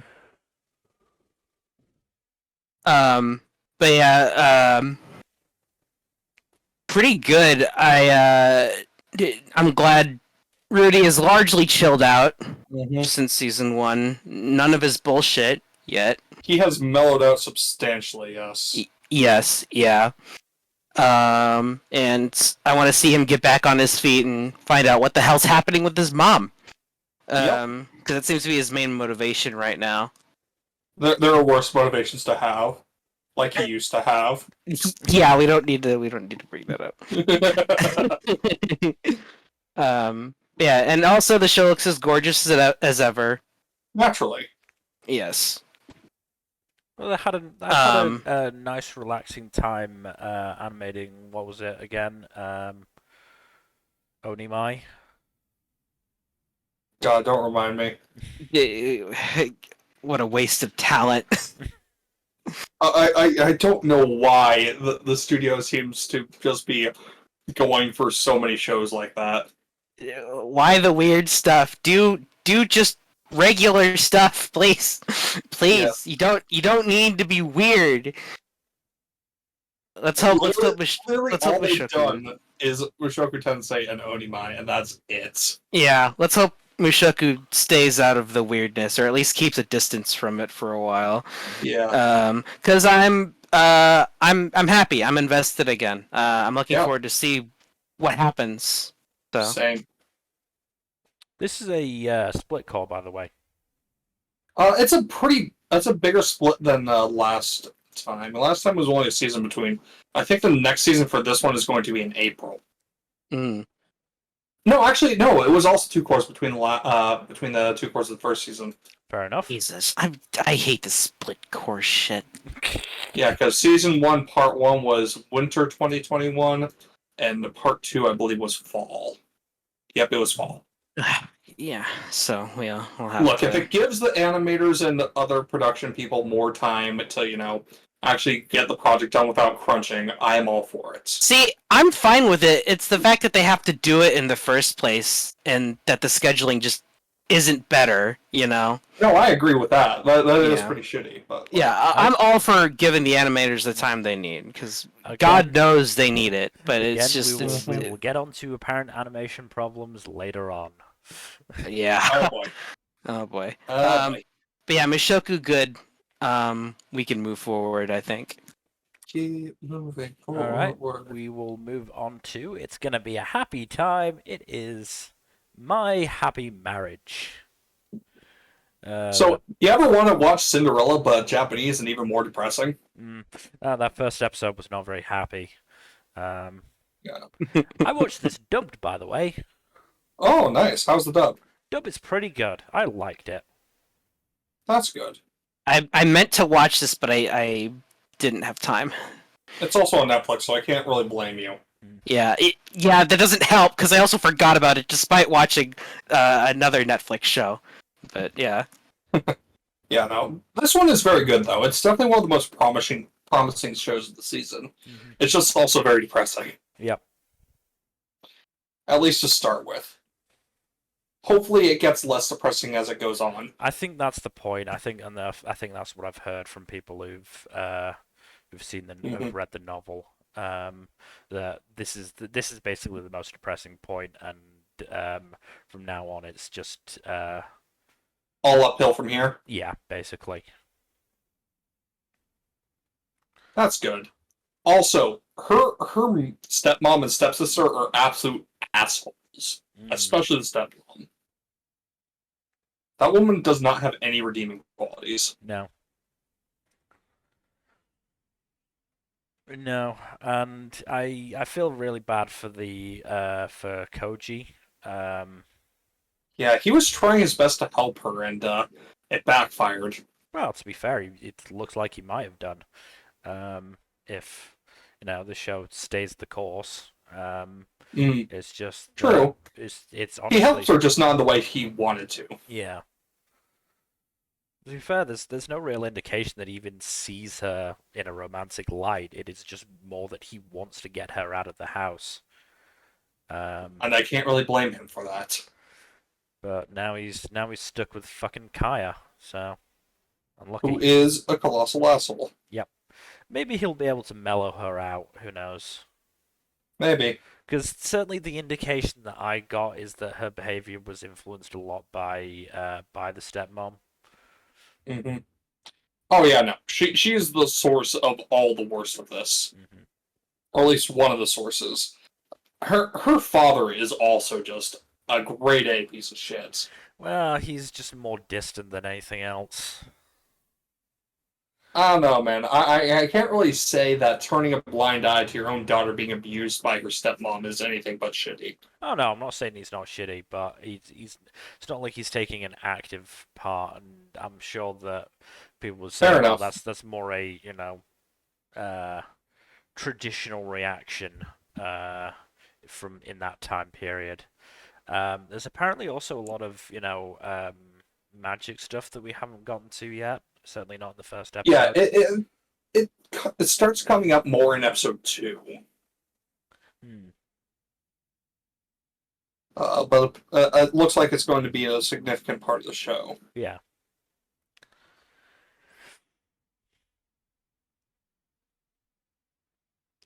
But yeah, I mean, hopefully this gets a little less depressing, but it's otherwise been a good start. Mm-hmm. I look forward to watching it. Yeah, and as I said, like the dub, and it's done by a different company than usual, I think. Oh, okay. The animation, the anime is also done by Kinema Citrus, who usually does some good work. Okay, occasionally does some good work. They did Made in Abyss, and they did some Shoujo Kageki Review, Starlight, and Star Wars Vision stuff as well. Unfortunately, they also have the blemish that is Shield Hero on their resume. Mm. So, kind of a mixed bag of a studio, but they're doing good work here. Yeah.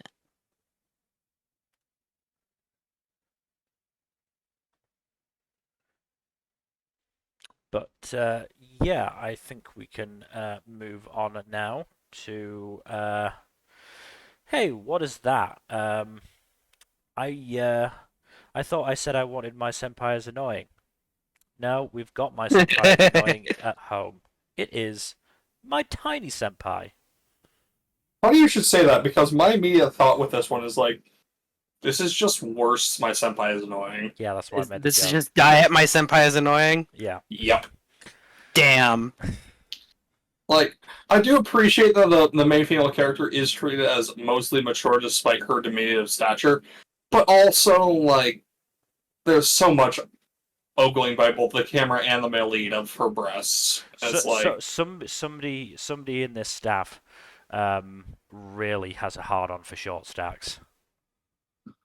look, more power to them, but, like, don't leer at them so much with the camera, Jesus. Keep it in your pants. You know? I think that's impossible for some animators. Yeah, no, I know that some animators are on the horny pills 24/7, but that's no excuse.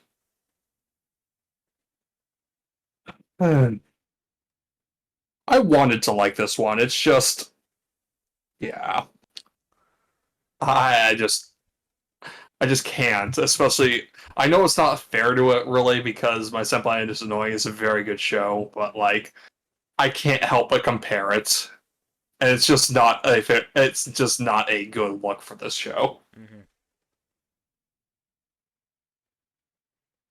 But yeah, no, I'm dropping this one, unfortunately. I mean, in Like terms, for, in wait terms for of Annoying the, Senpai season 2, whenever that comes out. in terms of the difference between them, obviously I haven't watched the premiere for this, but I've looked at some of the reviews, and I think part of the issue is that it is from the male main character's point of view rather than the female character's point of view. That is the issue, I think, Yeah, because or at least one of the issues. I think there's also I don't know. I think that's the big issue though, because that certainly helps Senpai as annoying. That so much of it was from I don't remember her name off the top of my head. Futaba? Was it Futaba? Futaba. Futaba's point of view. And so, we didn't necessarily get that leering. But yeah, I took one look at the trailer for this and thought, yeah, this is probably not going to go anywhere good, is it? Mm-hmm. But we should move on because we have another isekai to discuss, which is my unique skill makes me OP even at level 1. Okay, so funny thing about this, for no real reason in particular, I watched this dubbed. I just put on the show and it was already playing dubbed, so I'm like, okay, sure, why not? Make it feel at least slightly different from the last isekai I watched. Which helped a little bit, but doesn't really save this show though. I imagine there's only so much you can do. Yeah, if anything, it just added a interesting charm to it. But Yeah. it's not bad. It's not outright bad. So the main gimmick here is that the protagonist's unique skill is that he's shit in everything except his drop rates apparently are like S tier. So rare items drop more often, and common items just drop a shit ton. I genuinely thought you said his special skill was that he shits in everything. And it says something that I wouldn't be surprised from an isekai like that. Look.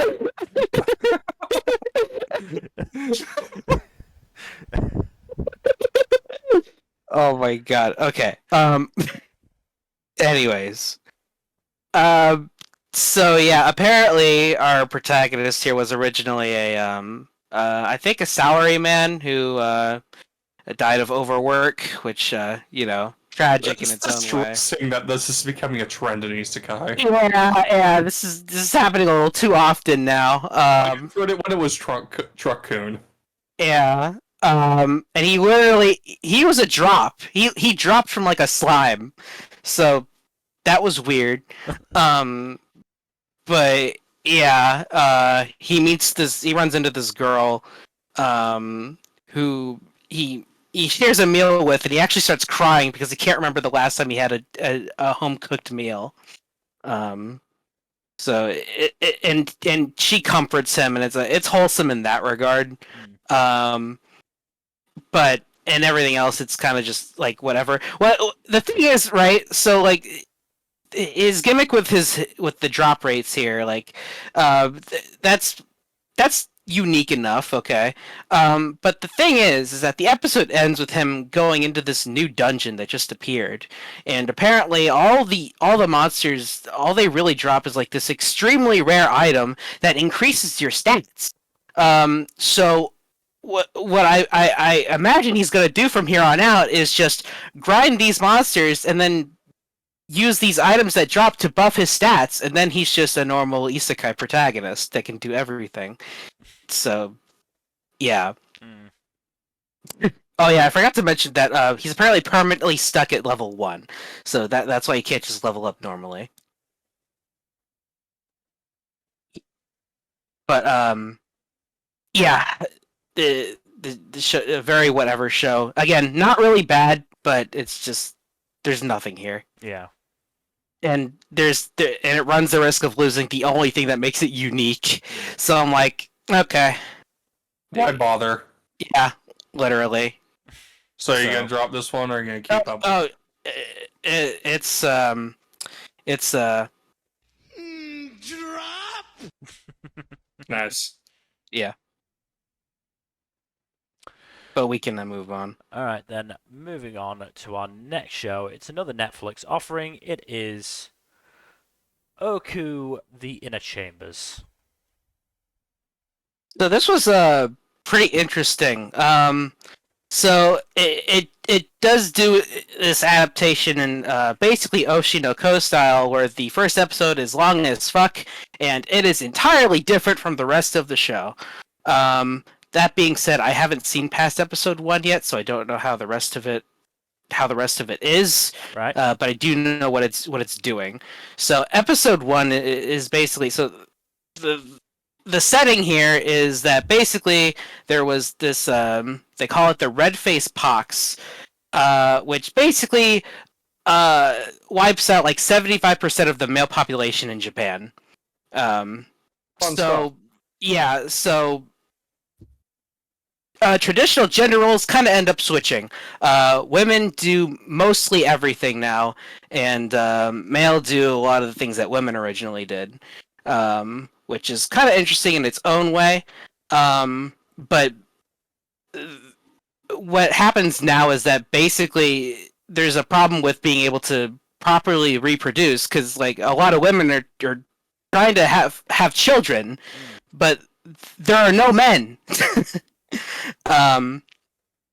And our protagonist, Mizuno, he basically is recruited into the Ooku, which is basically this huge castle type thing, where he joins a whole bunch, like I think it was like 800 other men, and no other women are allowed in this place aside from the shogun, and I think her attendant, and he's supposed to serve. He's going to be working in this castle area so that he can, procure money for his poor ass family, and so that his sister can eventually get married herself. And a lot of this first episode is him adjusting to this setting and find out what goes on in the Ooku, which they often say in this show, don't speak of what goes on in the Ooku. Eventually, he rises through the ranks and becomes a direct attendant to the shogun herself. And and she takes a liking to him, so he's designated as the one who will become the groom of the bedchamber, or at least the first one. But as a result of this, he will die because of it, because he performed the sin of taking away the shogun's virginity. But because this new shogun is pretty cool and isn't really huge on a lot of the traditions that go on here, she's like, instead of killing him off actually, she just kills off his identity. He takes up a new name, and he's allowed to leave the Ooku so that he can marry his childhood friend. All in all, it's a nice little story here, but the actual premise of the show itself is this new shogun going out and discovering the actual history of Japan here and getting to the heart of what actually caused this Japanese society to become the way that it is now. So that's the story that is from here on out, apparently. Which I have not... Yeah, so I only saw episode 1. I don't know where it goes from here. I enjoyed episode 1 enough to definitely watch more, but we'll see. Seems like an interesting premise for sure. Yeah. Oh yeah, it absolutely is. I really enjoyed episode 1 for what it is. So I at least got that out of it. A nice short story, but I have no idea if the rest of it's any good. It has good scores on Mal, so that has to mean something, right? Right? Wow. Steve Bloom is the narrator in the dub. Oh my god. Oh wait, really? That is good Apparently. casting. Wow. What the hell? Huh. That's pretty cool. I'm intrigued enough to give it a shot. Yeah, I mean, I can at least recommend the first episode. That's a good story in its own right. Yeah. So. Well, Moro Miyano and Tomokazu Seki And Yukikashi. And Jun Fukuyama. and Jun Fukuyama, Kikoko Inoue. A lot of good actors in there. Yeah. Nah, fuck it. I'll give it a shot. Why not? Yeah, it's a Netflix show, so it's literally all out right now. Yeah. So. The whole thing dropped. Oh yeah, the whole thing's out. But I'm probably gonna take my time with it, at least unless I get like super duper hooked on it. Probably So a I'll good idea. I'll probably watch an episode or 2 a week, at Yeah, least for now. We'll maybe hold off on try. I'm gonna try to get at least a couple episodes of it watched. Yeah. See if it hooks me. By all means, give it a shot. I like it so far, so Always a good sign. yeah. All right. But we can then move on, I think. Move on to the favorite isekai of the season, which is Reborn as a vending machine. Now I wander the dungeon. So how is this one? This dude's weirdly okay with being a vending machine. Isn't he like some hardcore vending machine otaku or something? Yes, in his original life, he really liked vending machines. So it's Good for him. Yeah, so like I've been reborn as a vending machine. Oh no, what a predicament! But also, this is amazing. So I'm like, okay. I mean, you know what, dude? You live your best life. I'm happy Yeah. for you.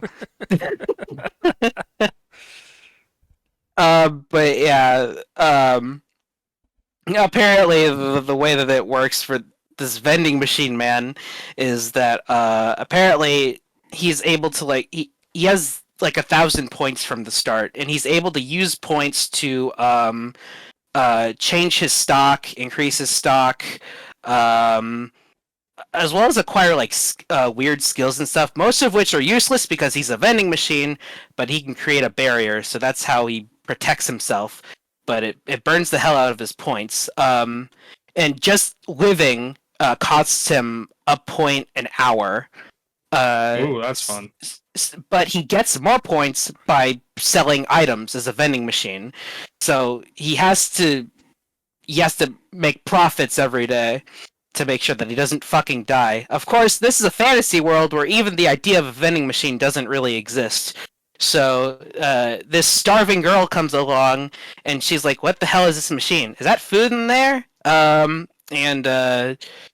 Yeah, he's able to he finds a way to communicate with her by using a combination of his set like dialogue that that the vending machine makes. It's like, "Hello, um, you might win a free prize or whatever," and "Thank you, come again," shit like that. Yeah. So he like uses one of those lines to say yes, and another one of those lines to say no, and that's how he communicates. So what does he actually have in the vending machine? Is it like typical modern fare, or is it more for the I mean, he can have world? a whole bunch of different stuff. I think he originally starts out with like this corn soup type thing. Of course, bottled water.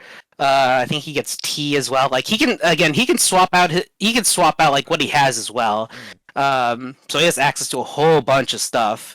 But yeah, so one of the first things he does actually is acquire this skill that allows him to convert the money that he takes. So he's allowed to take just whatever weird fantasy world coin that they use. But yeah, so he's able to wipe out to stock for whatever he can, and he becomes a big hit. The girl takes him back to town, and everyone likes the vending machine because of course they do. Why wouldn't mean, they? Yeah, why not? And this is Japanese vending machines. Those vending machines are goated. They have those are everything. Rad. They have so much stuff in there. Yeah, And it's cheap as since this is well. one that can literally change what he has, it's literally a peak vending machine. So, but yeah, it's amongst all vending machines. Yeah, it's pretty charming. I like it so far. I don't know if this whole thing will get old, but I'll at least give it 3 episodes. I'm enjoying what I'm seeing. Yeah. So I want to see how exactly he ends up wandering a dungeon as a vending machine. But yeah, didn't you say he can't actually move on his own? no, he can't. The girl has to carry him on like this platform type thing that she like puts on him. So she carries him on her back. Girl's strong. Oh, she's very strong. They make that clear pretty early on. It's like she can hold him without having the harness type thing, but it's like, holy shit, you're strong. But yeah, That's neat. yeah, it's pretty good. I like it. All right, then we can move on to it's another fantasy-based show. It is Reign of the Seven Spellblades. This is some good shit. I like. It's hard for me to give a firm verdict on this show just yet, but I am really enjoying it so far. It's definitely interesting, and I can absolutely understand the Harry Potter comparisons. In a good way. Yeah. Comparisons that are positive towards this show and negative towards Harry Potter. Yeah, it's handling a lot of stuff better than Harry Potter did. That's for sure. Yeah. Oh yeah, this is like, what if Harry Potter was actually good? Written by someone competent. Yeah. No, I liked that the show was confident enough to have a decent chunk in the middle of the episode be just the characters getting to know each other. And I think it worked well. And then, I mean, they have the early actions, they have the establishing character moments, they have the early action scene, they have the getting to know, and then they have the intrigue with Oliver meeting the shadowy figure who I'm fairly sure was the one who enchanted Ke. I'm fairly sure. No, I think it was a different one. They had a slightly different silhouette. Okay, maybe I'm wrong. The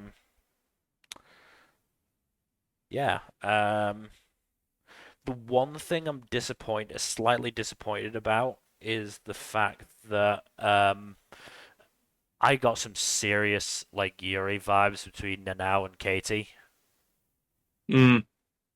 Like there were a couple of really, really big moments where I was like, "Oh boy, this."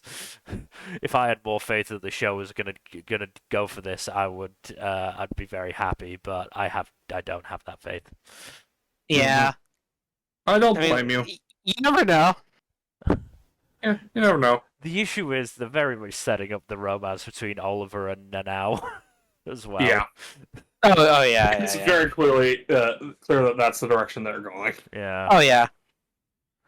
Um, Yeah, I do like how they basically just got together and formed this little friend group over, saving Katie and all that. That was Yeah. it feels natural. yeah. Mm-hmm. But at the same time, they all feel unique in terms of their characters. Obviously, we've only got, the base premise of their characters so far, but they are all definitely unique, which is quite nice. Mm-hmm. Yeah, they stand out a bit more than like most magical high school shows do with their characters, which is just one personality trait and then that's it. Yeah. Yep. They seem to have a bit more to them than that. Yeah. and They're that's like something onions. I really like. They have layers. Yes, yeah, they're just like ogres. They have layers.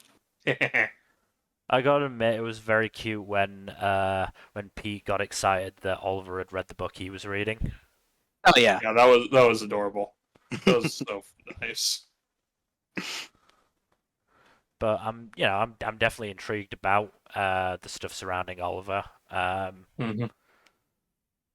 So it Yeah, because we have a vague idea of what Nanao's deal is. We have almost nothing on Oliver's deal. yeah. So I really want to know more.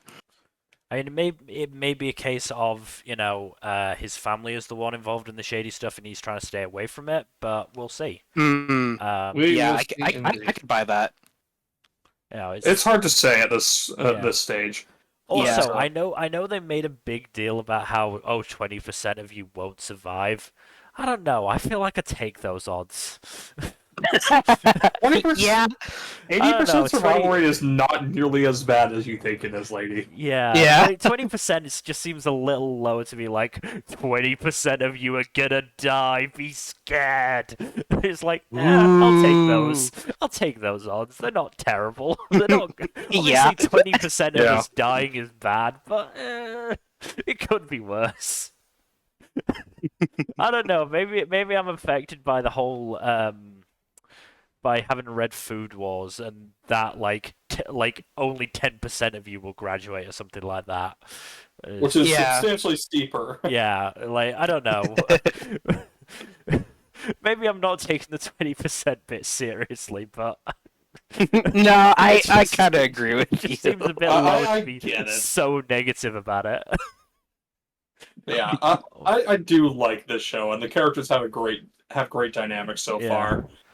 Also, can we appreciate that that the fantasy monsters aren't CG and look actually good?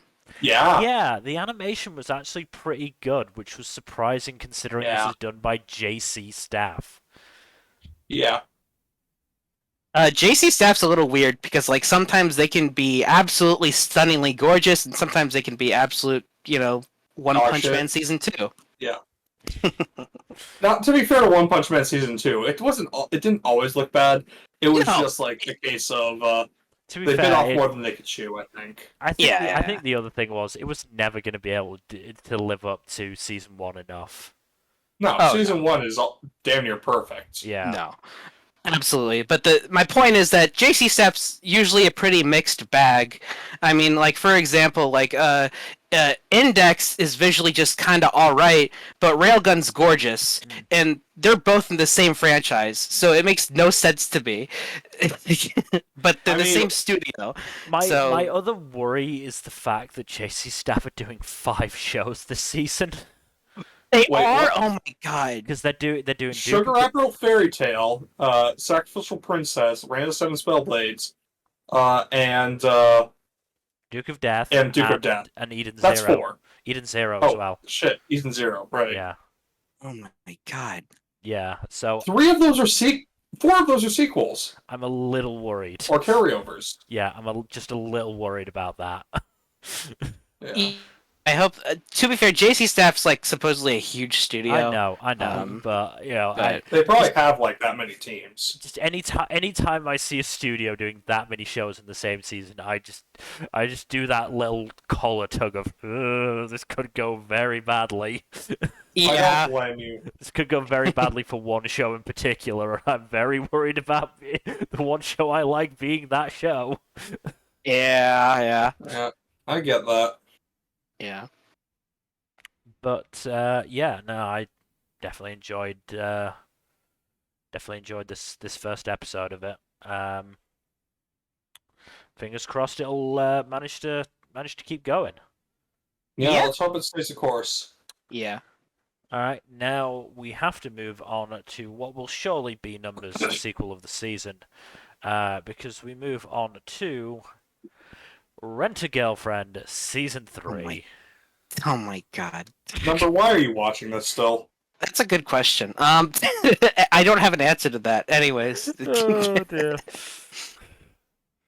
I mean, episode 1's kind of a nothing burger. Not a lot really happened. It's mostly just Kazuya and Chizuru figuring out how they're gonna make their movie. Because refresher, the end of last season, Kazuya proposes that he will help Chizuru with making a movie that will allow her to Chizuru's grandmother to see her on stage before she passes, because she does not have much longer to live. Oh boy, my mind went in the wrong direction. for the reason, my mind went in the wrong direction for the reason of making that movie. Oh boy. Oh boy. My mind went in a very not safe for work direction. No, it's a more wholesome dealy. To be fair, the manga does go in some very not safe for work directions. Oh, absolutely. But that's not happening this season, supposedly. Supposedly, the arc that this season will adapt is like the one actually good arc in the manga, and then the rest of it's downhill from here, from what I hear. So, Good to know. So maybe drop it after this season at the latest? Depends on how badly it drops the ball. We also meet a new character. Kazuya has a new neighbor. I don't know why she matters, but she exists. So, yeah, Good she's for also... her? Huh? Good for her, I guess? Yeah. Good for you. You exist in the existing. Rent-A-Girlfriend universe. Yeah. The universe expands. But yeah, she exists. I don't know what she has to do with anything, but yeah, she exists. And yeah, that's again not a lot actually happens in episode 1. A lot of it's just Kazuya being Kazuya, and I hate him. the worst.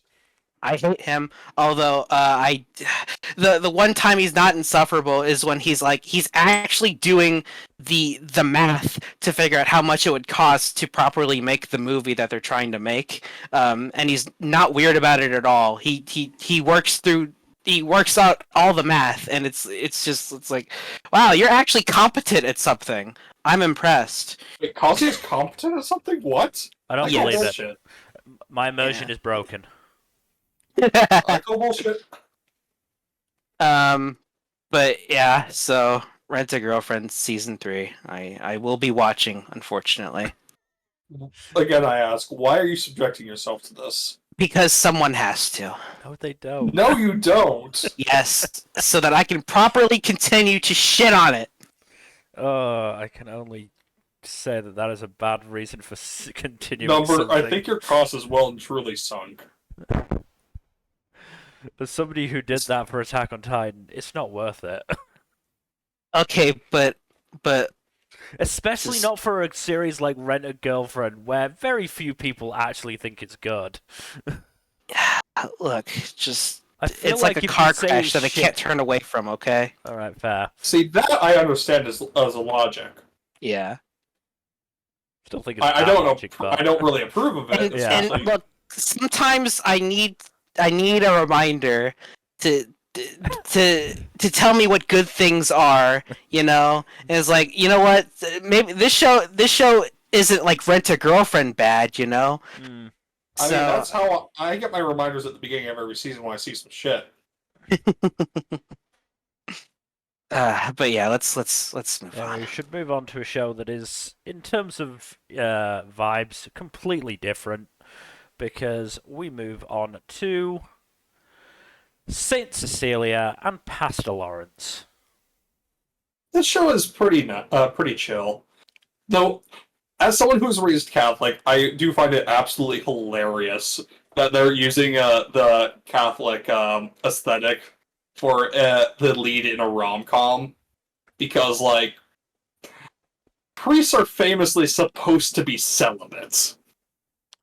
To be honest, if it wasn't for the need for reproduction, I'm not sure the Catholic Church would allow sex. Oh yeah, no. Yes, but this is very clearly just them taking the aesthetic and not really, actually adhering to like what the Catholic Church believes. Because this is a fantasy world, I'm pretty sure.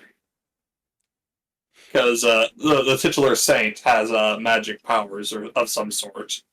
Are you saying real saints don't have magic powers, Jack? Not of this kind. It's a different kind. It's more divine than magic. You saying real Like saints the aren't divine, divine? the aid of the divine. Would you play D&D? Would you qualify divine stuff as regular old magic, or would you define it differently? You're asking the wrong person about religion, considering I don't give a shit about any of them. You know what? That's fair. But yeah, this is more like a fast and loose fantasy Catholicism than like actual Catholicism beyond like the aesthetics of what the priest's robe looked like. Because it looks like he's wearing, minus the white collar thing, it looks like he's wearing the priest robe. But yeah, Cecillia has some very funny reaction faces, and there are some pretty funny jokes here and there. Like there's this one bit where they are to the point where they're going to share an umbrella, and then the rain immediately stops right before they can step out, and she just absolutely loses it because she missed her chance. So that was a funny little gag right there. Yeah, there's a few funny jokes throughout this, and honestly, it's nice to have like a nice vibey rom-com in a season that's otherwise very dry.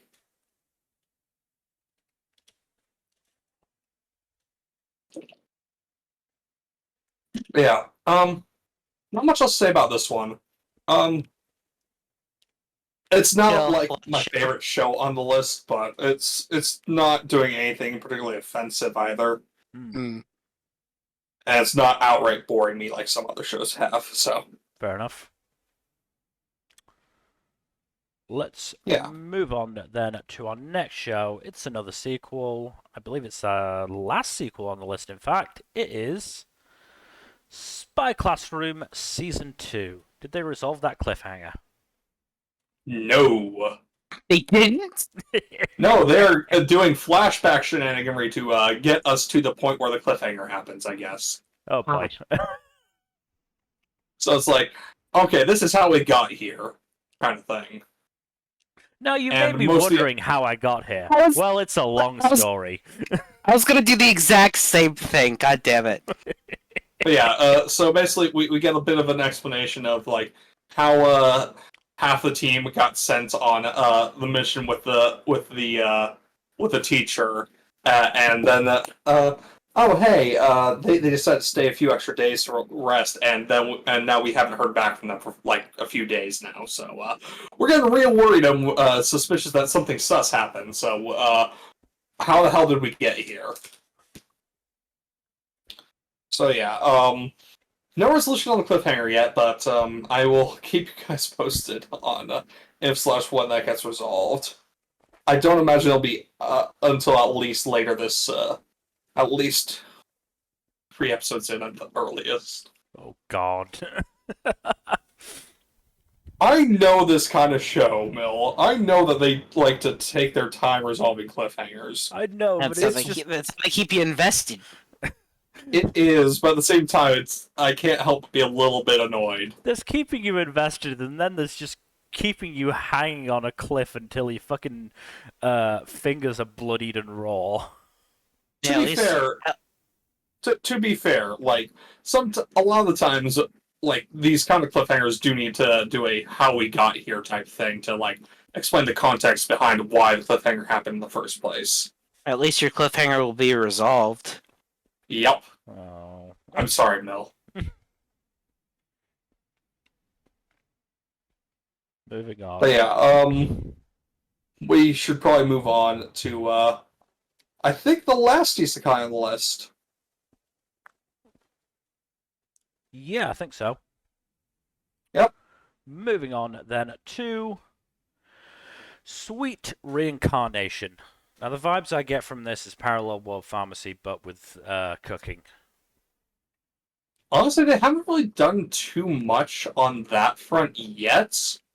It's mostly just been like establishing the characters in the world so far, at least in the first 2 episodes. But yes, the main character is a hardcore sweets enthusiast.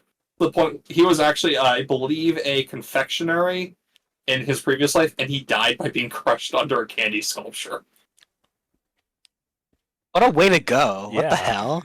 It's definitely one of the more unique deaths I've seen leading to an isekai, that's for sure. Definitely up there. So points for originality. That's going to be an interesting obituary. Nothing else. Oh, hell yeah. But yeah, the first episode also has some interesting bits of intrigue with hints that the church is corrupt and all that stuff, so that's fun. Just like in Parallel World Pharmacy. Yep.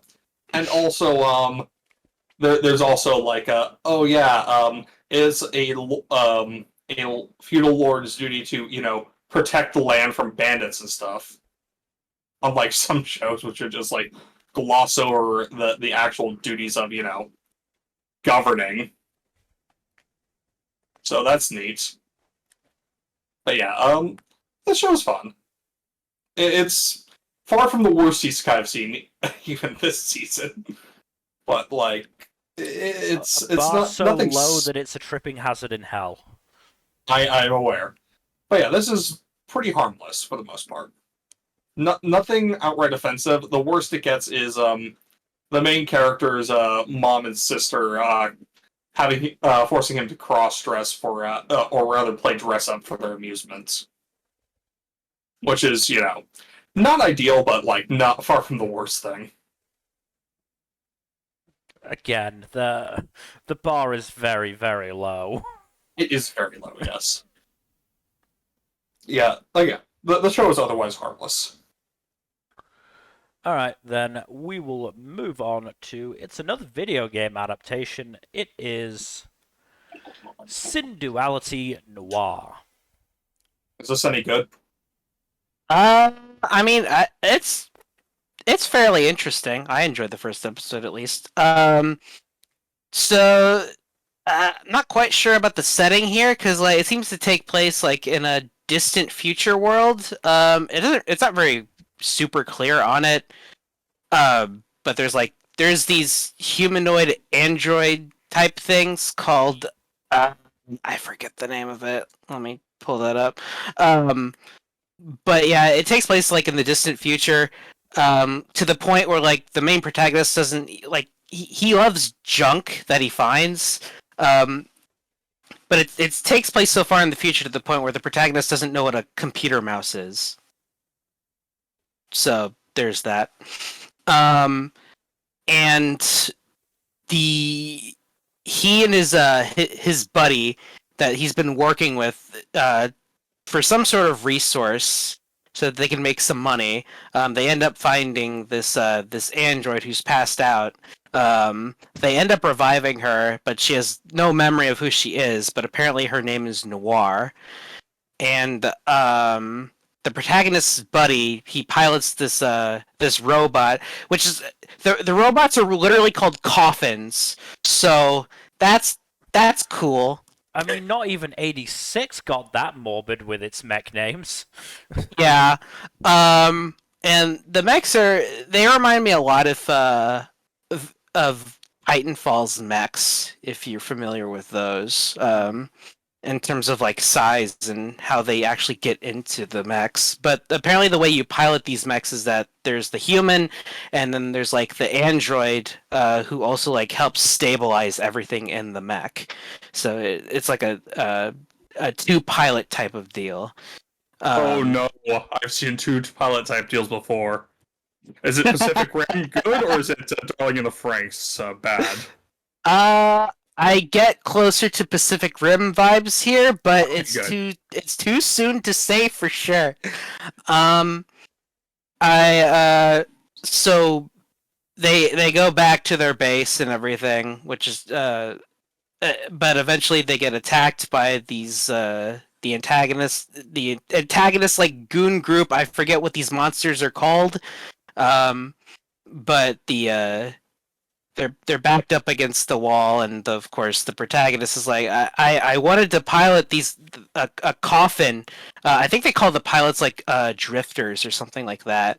I wanted to be a drifter, but I failed the test or whatever that I applied to, and they said I had no talent. And he tries helping out by piloting a coffin, but he's not able to get very far because he doesn't have an android to help out. But of course, Noir hops in, and then they wipe him out pretty effortlessly. So pretty standard, pretty, pretty standard premise so far. But there are some pieces that are pretty interesting. I mostly just want to find out like how far in the future this is supposed to be, and like more about this setting. But there's some potential here, but I'm not particularly wowed just yet. The robots are all CG, which is more or less to be which to be fair, it's pretty decent CG. They don't look bad. Okay. But we've been spoiled by Gundam lately, so it's Look, it's hard to be. G-Witch had some really good ass CGI. Not CGI, mechs that aren't CGI.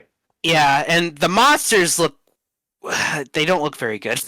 I'll be real. They don't look good. They don't look horrible, but they don't look good. And that might just be like because of the color scheme that they use, because they're very dark. And it just looks very weird compared to the mechs. So I don't know. Maybe they'll polish that out, or maybe it'll get better. I don't know. Okay, I think I know when this takes place, Nmbr. Okay.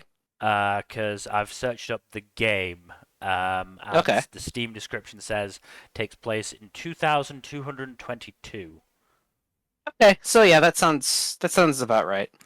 Years after a mysterious poisonous rain wiped out most of humanity.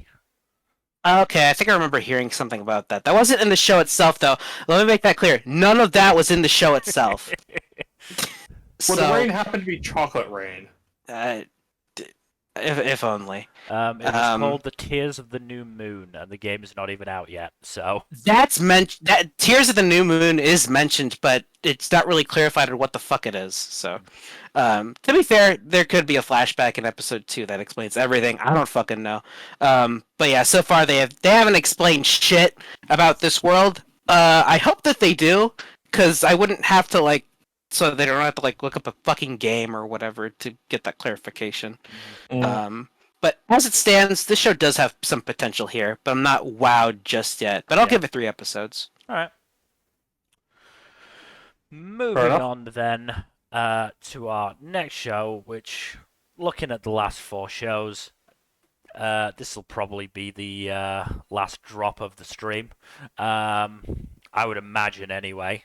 Moving on to Tenpuru, No One Can Live on Loneliness. So on the one hand, this is it is a dumb ecchi show. On the other hand, it's not as bad as a lot of other dumb ecchi shows. Low bar, I know, but still, I did enjoy some of the jokes in this one. There have been so many low bars in this stream. Yeah, look, this is a dry ass season, okay? It's a pretty dry season, with a few things that have potential, but like by and large, like not a lot that's particularly amazing that isn't a sequel. Yeah, but yeah, no, there were actually a few funny jokes in this one that did make me laugh, including one bit where the protagonist is just like loses his shit and the building just jumps and rocks and stretches in a very cartoony way that was very interesting. I do like it when they do little tricks like that. You're really start for that next big event in One Piece, aren't you? Look, I need that One Piece injected into my veins, okay? But yeah, no. It's all right, but like this thing, I have very low expectations for it, if I'm being honest. Because again, it's an ecchi series, and those are rarely, if ever, good. Like you occasionally get one that's enjoyable, but not many that are outright good shows. So But are yeah, you dropping it or not? I'm debating. Alright. I might watch the second episode and see from there, but as of right now, I am very torn. That's I don't see it lasting very long, even if I do continue it, though. Yeah. Alright, we will move on to our next show, which is Undead Murder Farce. This was very promising. Yes. The dialogue more than anything was promising in this, because the back and forth between Suguru and Aya was very good. Oh yeah, no, they have a very good dynamic already. And very good chemistry. Mhm. This is what My Detective Is Already Dead wanted to be. Yep. Oh, okay. So this show's actually good. Yes. Yes, it is good. Okay, good. I'll check it out. Definitely would encourage that. It's a Yeah. good show. Um, So yeah, the base premise is really intriguing already. Well, basically, a beheaded immortal is looking for the rest of her body and recruits a half Oni to help her out. And she specializes in detective work. Oh, and also the person they're chasing is some very mysterious dude who has a cane with the letter M engraved on it. Wonder who this guy could be. Oh, motherfucker, I just realized. Oh, fuck. Yep. I can't believe they've done this. Why are you remotely shocked? This is late 19th century Britain. I know. Who else would they use as a big I bad? know. It's more that I've just Sherlock Holmes is on the cast list, by the way. Yeah, again, it's Moriarty. It's fucking Moriarty. And it's just God, he's even in the fucking cast list, is Moriarty. I didn't look at the wider cast list. That sounds like it's your problem. I know. God damn it! I didn't even think of that. They've also got they've got Jack the Ripper. They've got Arsène Lupin, and they've got I think the Phantom of the Opera. Yep, got a key visual with a half mask. Yeah. So I hope they have kick-ass music to go with Phantom because they've got Carmilla. They've got Alistair Carmilla, Crowley. Yep. What the fuck? What blend of shit is this? Yes. This is like League of Extraordinary Gentlemen, except good.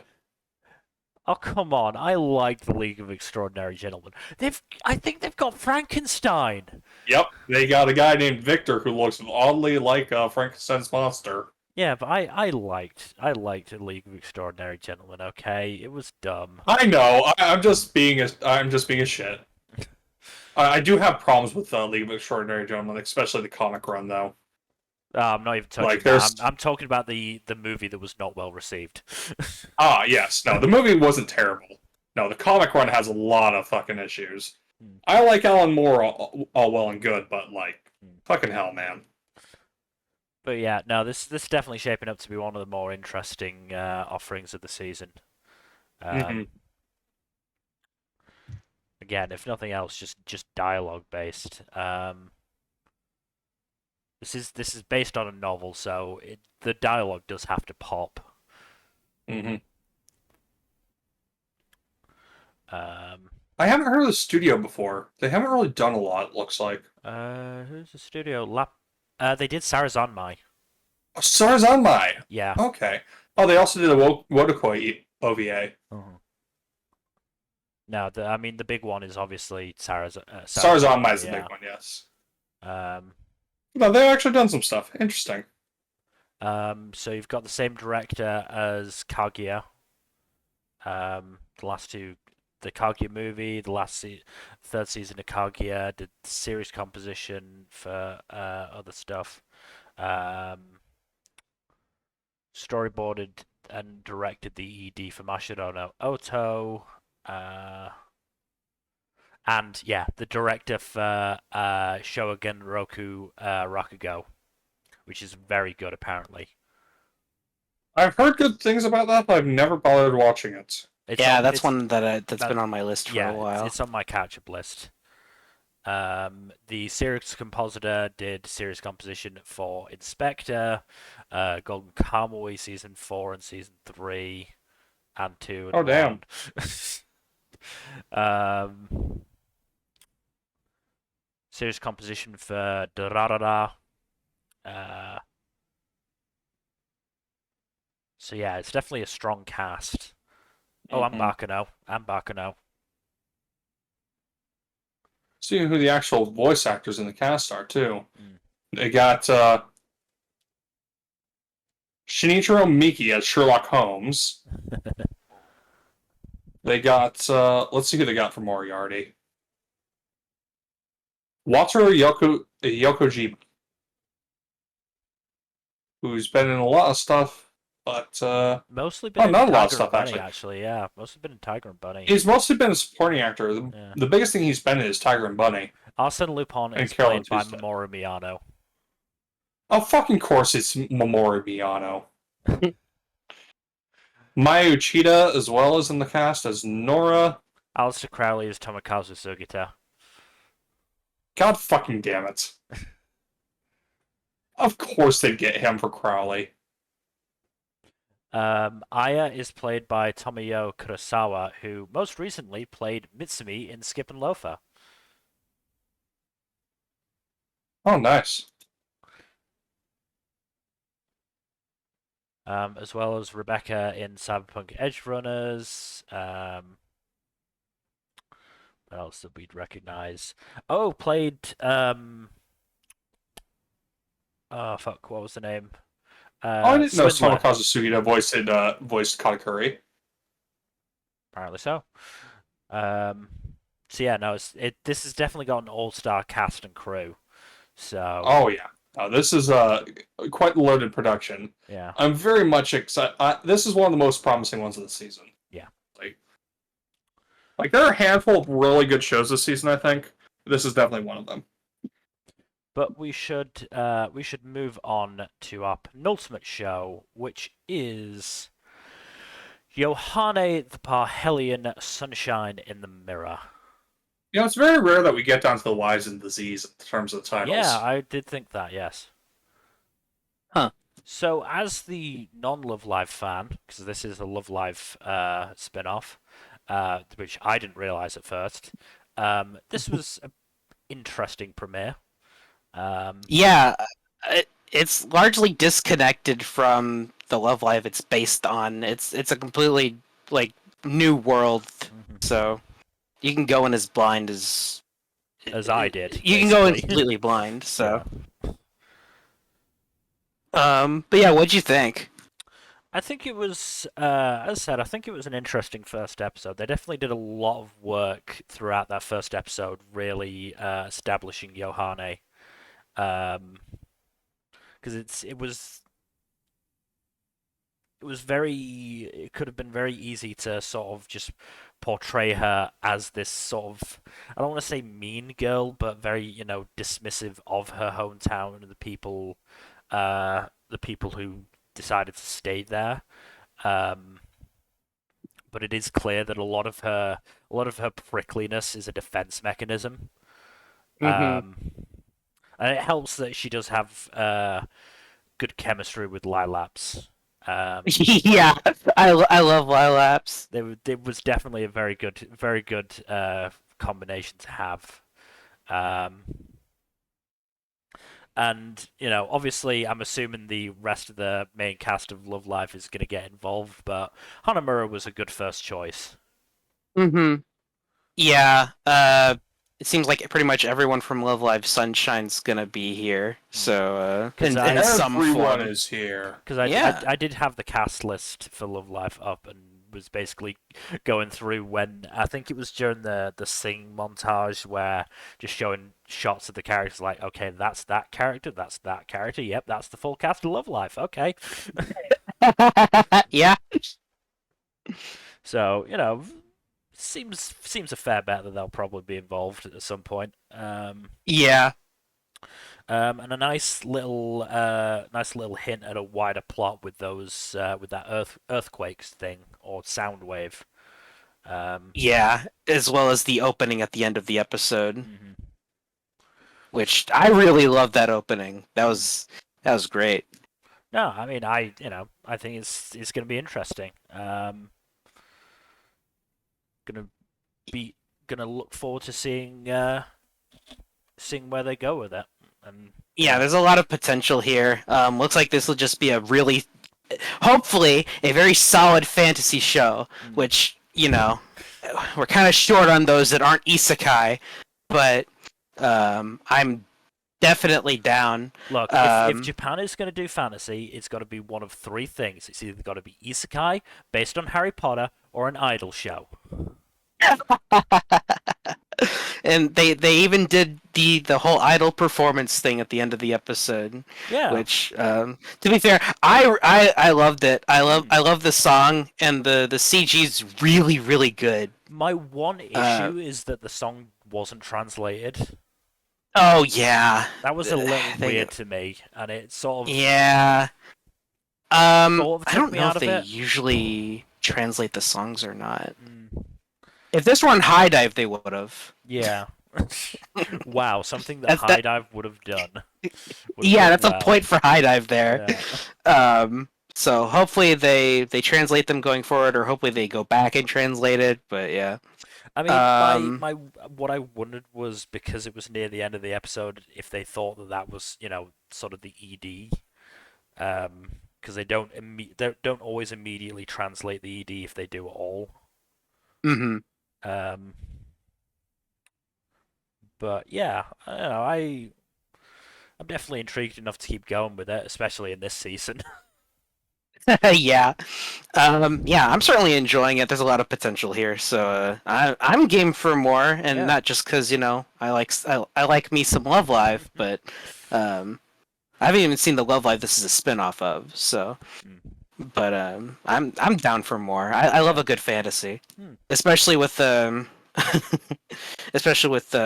main characters' dynamics here. Yeah. And from the reviews that I read, the impression that I got is Yohane isn't a massively focused upon character in the main Love Life franchise. As far as I know, I'm not too sure. I know she's well liked. That I know that much. Yeah. I mean, I don't know. Maybe I misread it or interpreted it wrong, but that was Yeah. something of the impression that I got. But if she's popular, then it's no surprise you got a spin-off focusing on her. Oh yeah, I know she's very popular, so. And I can understand why, considering she has that sort of more tsundere-like personality. Mm-hmm. Yeah, she's a good fit for a protagonist role like this, at least from what I know. Again, I haven't seen the Love Live this is a spin-off of, so I don't know for certain, but... Yeah. But yes, we should move on to our final premiere, which is Zom 100 Bucket List of the Dead.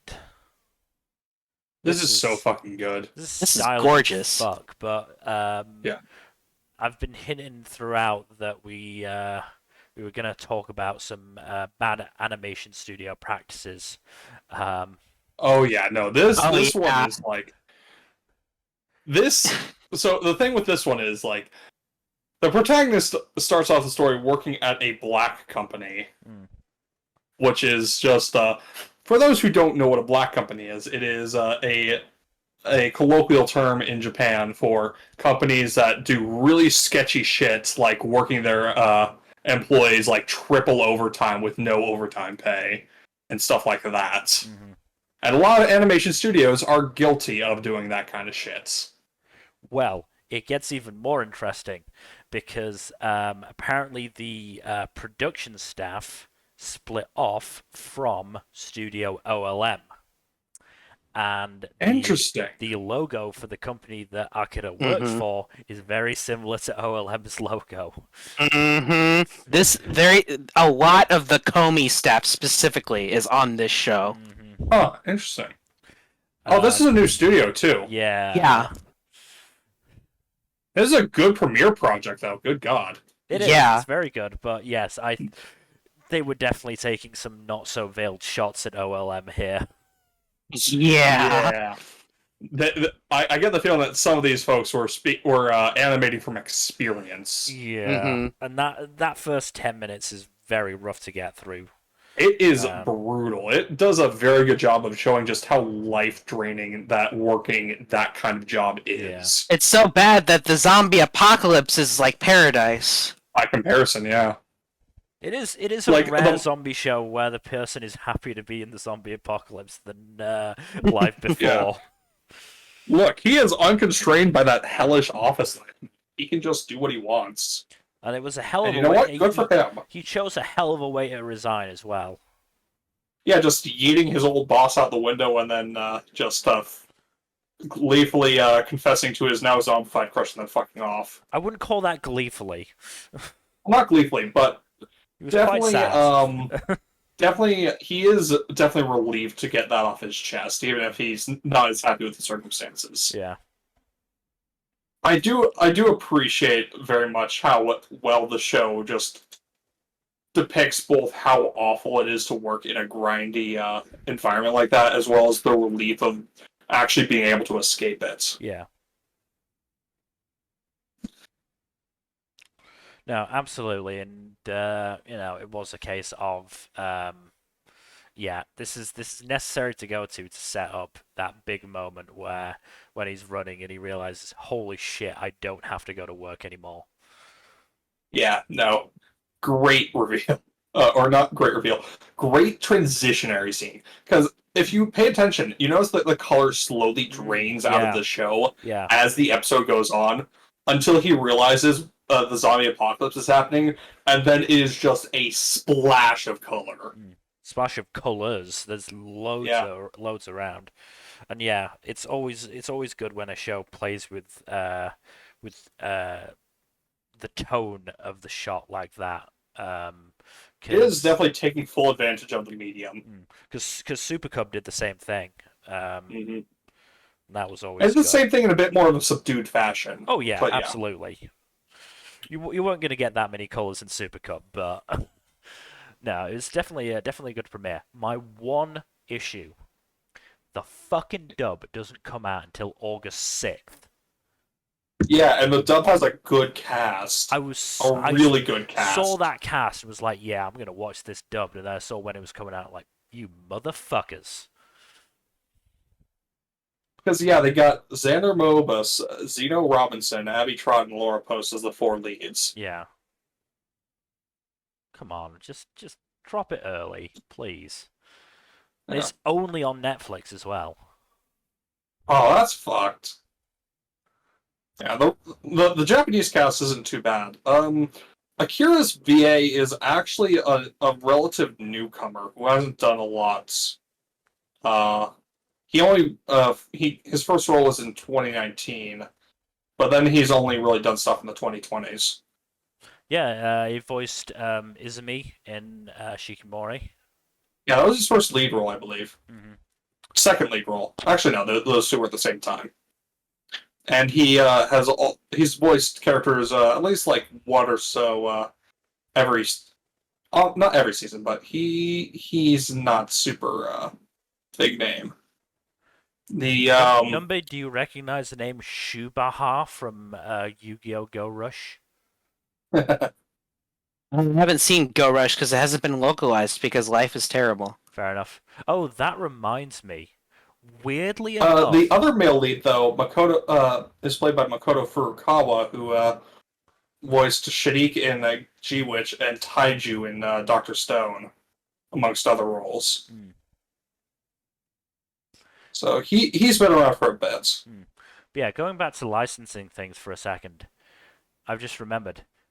Yohane isn't actually available in the UK. That's What? weird. Yeah, it's not available. I checked. Why? What? I don't know. I don't That's know. really weird. The availability is worldwide, excluding Asia, French-speaking and German-speaking territories, United Kingdom, Ireland, and the Isle of Man. Why Huh? that specifically? I don't know. It's not like it's on any other service here. Huh. That's bizarre. Like the French and German-speaking territories I can get because they do actually have their own services. It's not showing up here anywhere. So I Yeah. guess some shitty company must have like the Love Live license and isn't letting it go. Thankfully, I have a VPN. Yeah, not really much of an issue for Sometimes you just got VPN caught in the wielders. But I mean, I have a VPN, but I've almost never had cause to use it for that specific purpose. But Yeah. it's just yeah, because you live in America where everything gets licensed. Not everything, but most things, and I have most of the services I need for that. I'm through myself, through my parents. So yeah. But yeah, it's just very confusing that it didn't happen. But yeah, Zone 100, very good premiere. Just wish I could have watched the dub. Yeah. Yeah. I will say, I am very excited to see how they animate the rest of the season and how much they adapt, because I'm not sure where they'll end, because the volumes are actually pretty short of the manga. They're only like 4 chapters, and the chapter's like 30, 40 pages. So I am curious as to how much they'll adapt of the manga. I have a pretty good idea of what a solid ending point would be, but we'll see. So yeah, so the scriptwriter and series compositor for this is also the scriptwriter and series compositor for Jujutsu Kaisen, Vinland Saga Season 2, Chainsaw Man, Mob Psycho, Attack on Titan, Decadence. I'll have a resume. Yeah, Darling in the Franxx. Summertime Render as well, and Dora Hetero. Did some Vinland Saga as well, season 1. Yeah. He did a series composition on Mob Psycho season 2 as well. Mm-hmm. Damn. Dude's been everywhere. Yeah. He has, of course, had a few misses, including Darling in the Franxx, but Look, gotta make that money, right? yeah. Oh, he also wrote the script for Kill la Kill episode 5. So yeah, I'm trying to remember what that one is. So yeah, definitely a good production list, and as we've been saying, a good cast. Just wish I got to hear it in English, but I think that's everything. Unless you have anything else to say, any last thoughts for Zone 100? I mean, good show. I Really love how good show. stylish it is. Mm-hmm. yeah. Honestly, this is an easy front runner for anime of the season right now for me. I think it and Undead Murder Farce are the two front runners. Yeah, that's probably like top 2 at least for me. Depending on as long as the adaptation keeps up, it'll probably take that spot. I mean, to There's be only fair, a couple other shows I think that would even contest it for me. yeah, I mean it depends because like a lot of these shows do have potential, but we don't know if it's gonna meet that potential, so Yeah. it's hard to really say. Unfortunately, I'm not seeing any good originals this season, really.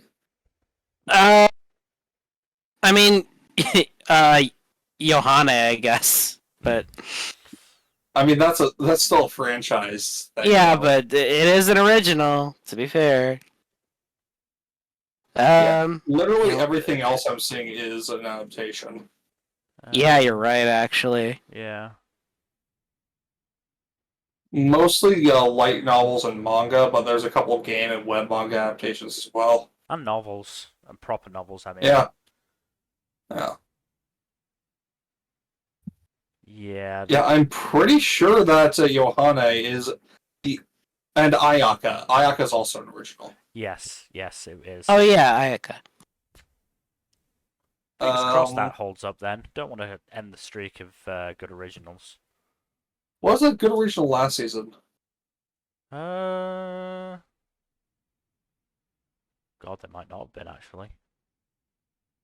Because looking at everything, I'm pretty sure all the good shit was adaptations. Well, I mean, unless you count Birdie Wing. Birdie Wing is an original, but it's also a sequel. Yeah. Oh, yes, it counts. Yeah, I'd Unless say you want so. to be picky. Yeah, I'm not. Oh, G-Witch. G-Witch is also anime original. Oh yeah, G-Witch. Okay, yeah, G-Witch. Yeah, I'm not really. Yeah, no. I see a few originals, but they're bad. So, Yeah. yeah, I'm not seeing a bunch in terms of originals that were good last season. I mean, Winter at least had Buddy Daddies, which was very good. Yeah. I mean, last season we had such quality originals as Kizuna no Allele, The Marginal Ugh. Service, Opus Colors, No. and Magical Destroyers. All garbage. Magical Destroyers was very bad. Yes, Yeah, it that was a garbage fucking show. But yeah, I think we can wrap this up now. It has definitely been one of our shorter premiere streams. Though not the shortest, I don't think. I think our shortest was last summer. No, it was not. Last summer was Really? 3.5 hours. Holy shit. Oh. Shortest one, not counting sort of the first couple, Winter 2022 was actually quite short. That was 2 hours 45. Yeah, I think I know why. That was a very dry season. If I recall correctly. We apparently zoomed through stuff.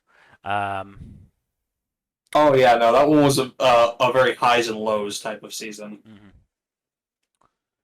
But yes, so thank you everybody for watching. Hopefully you have enjoyed this premiere stream.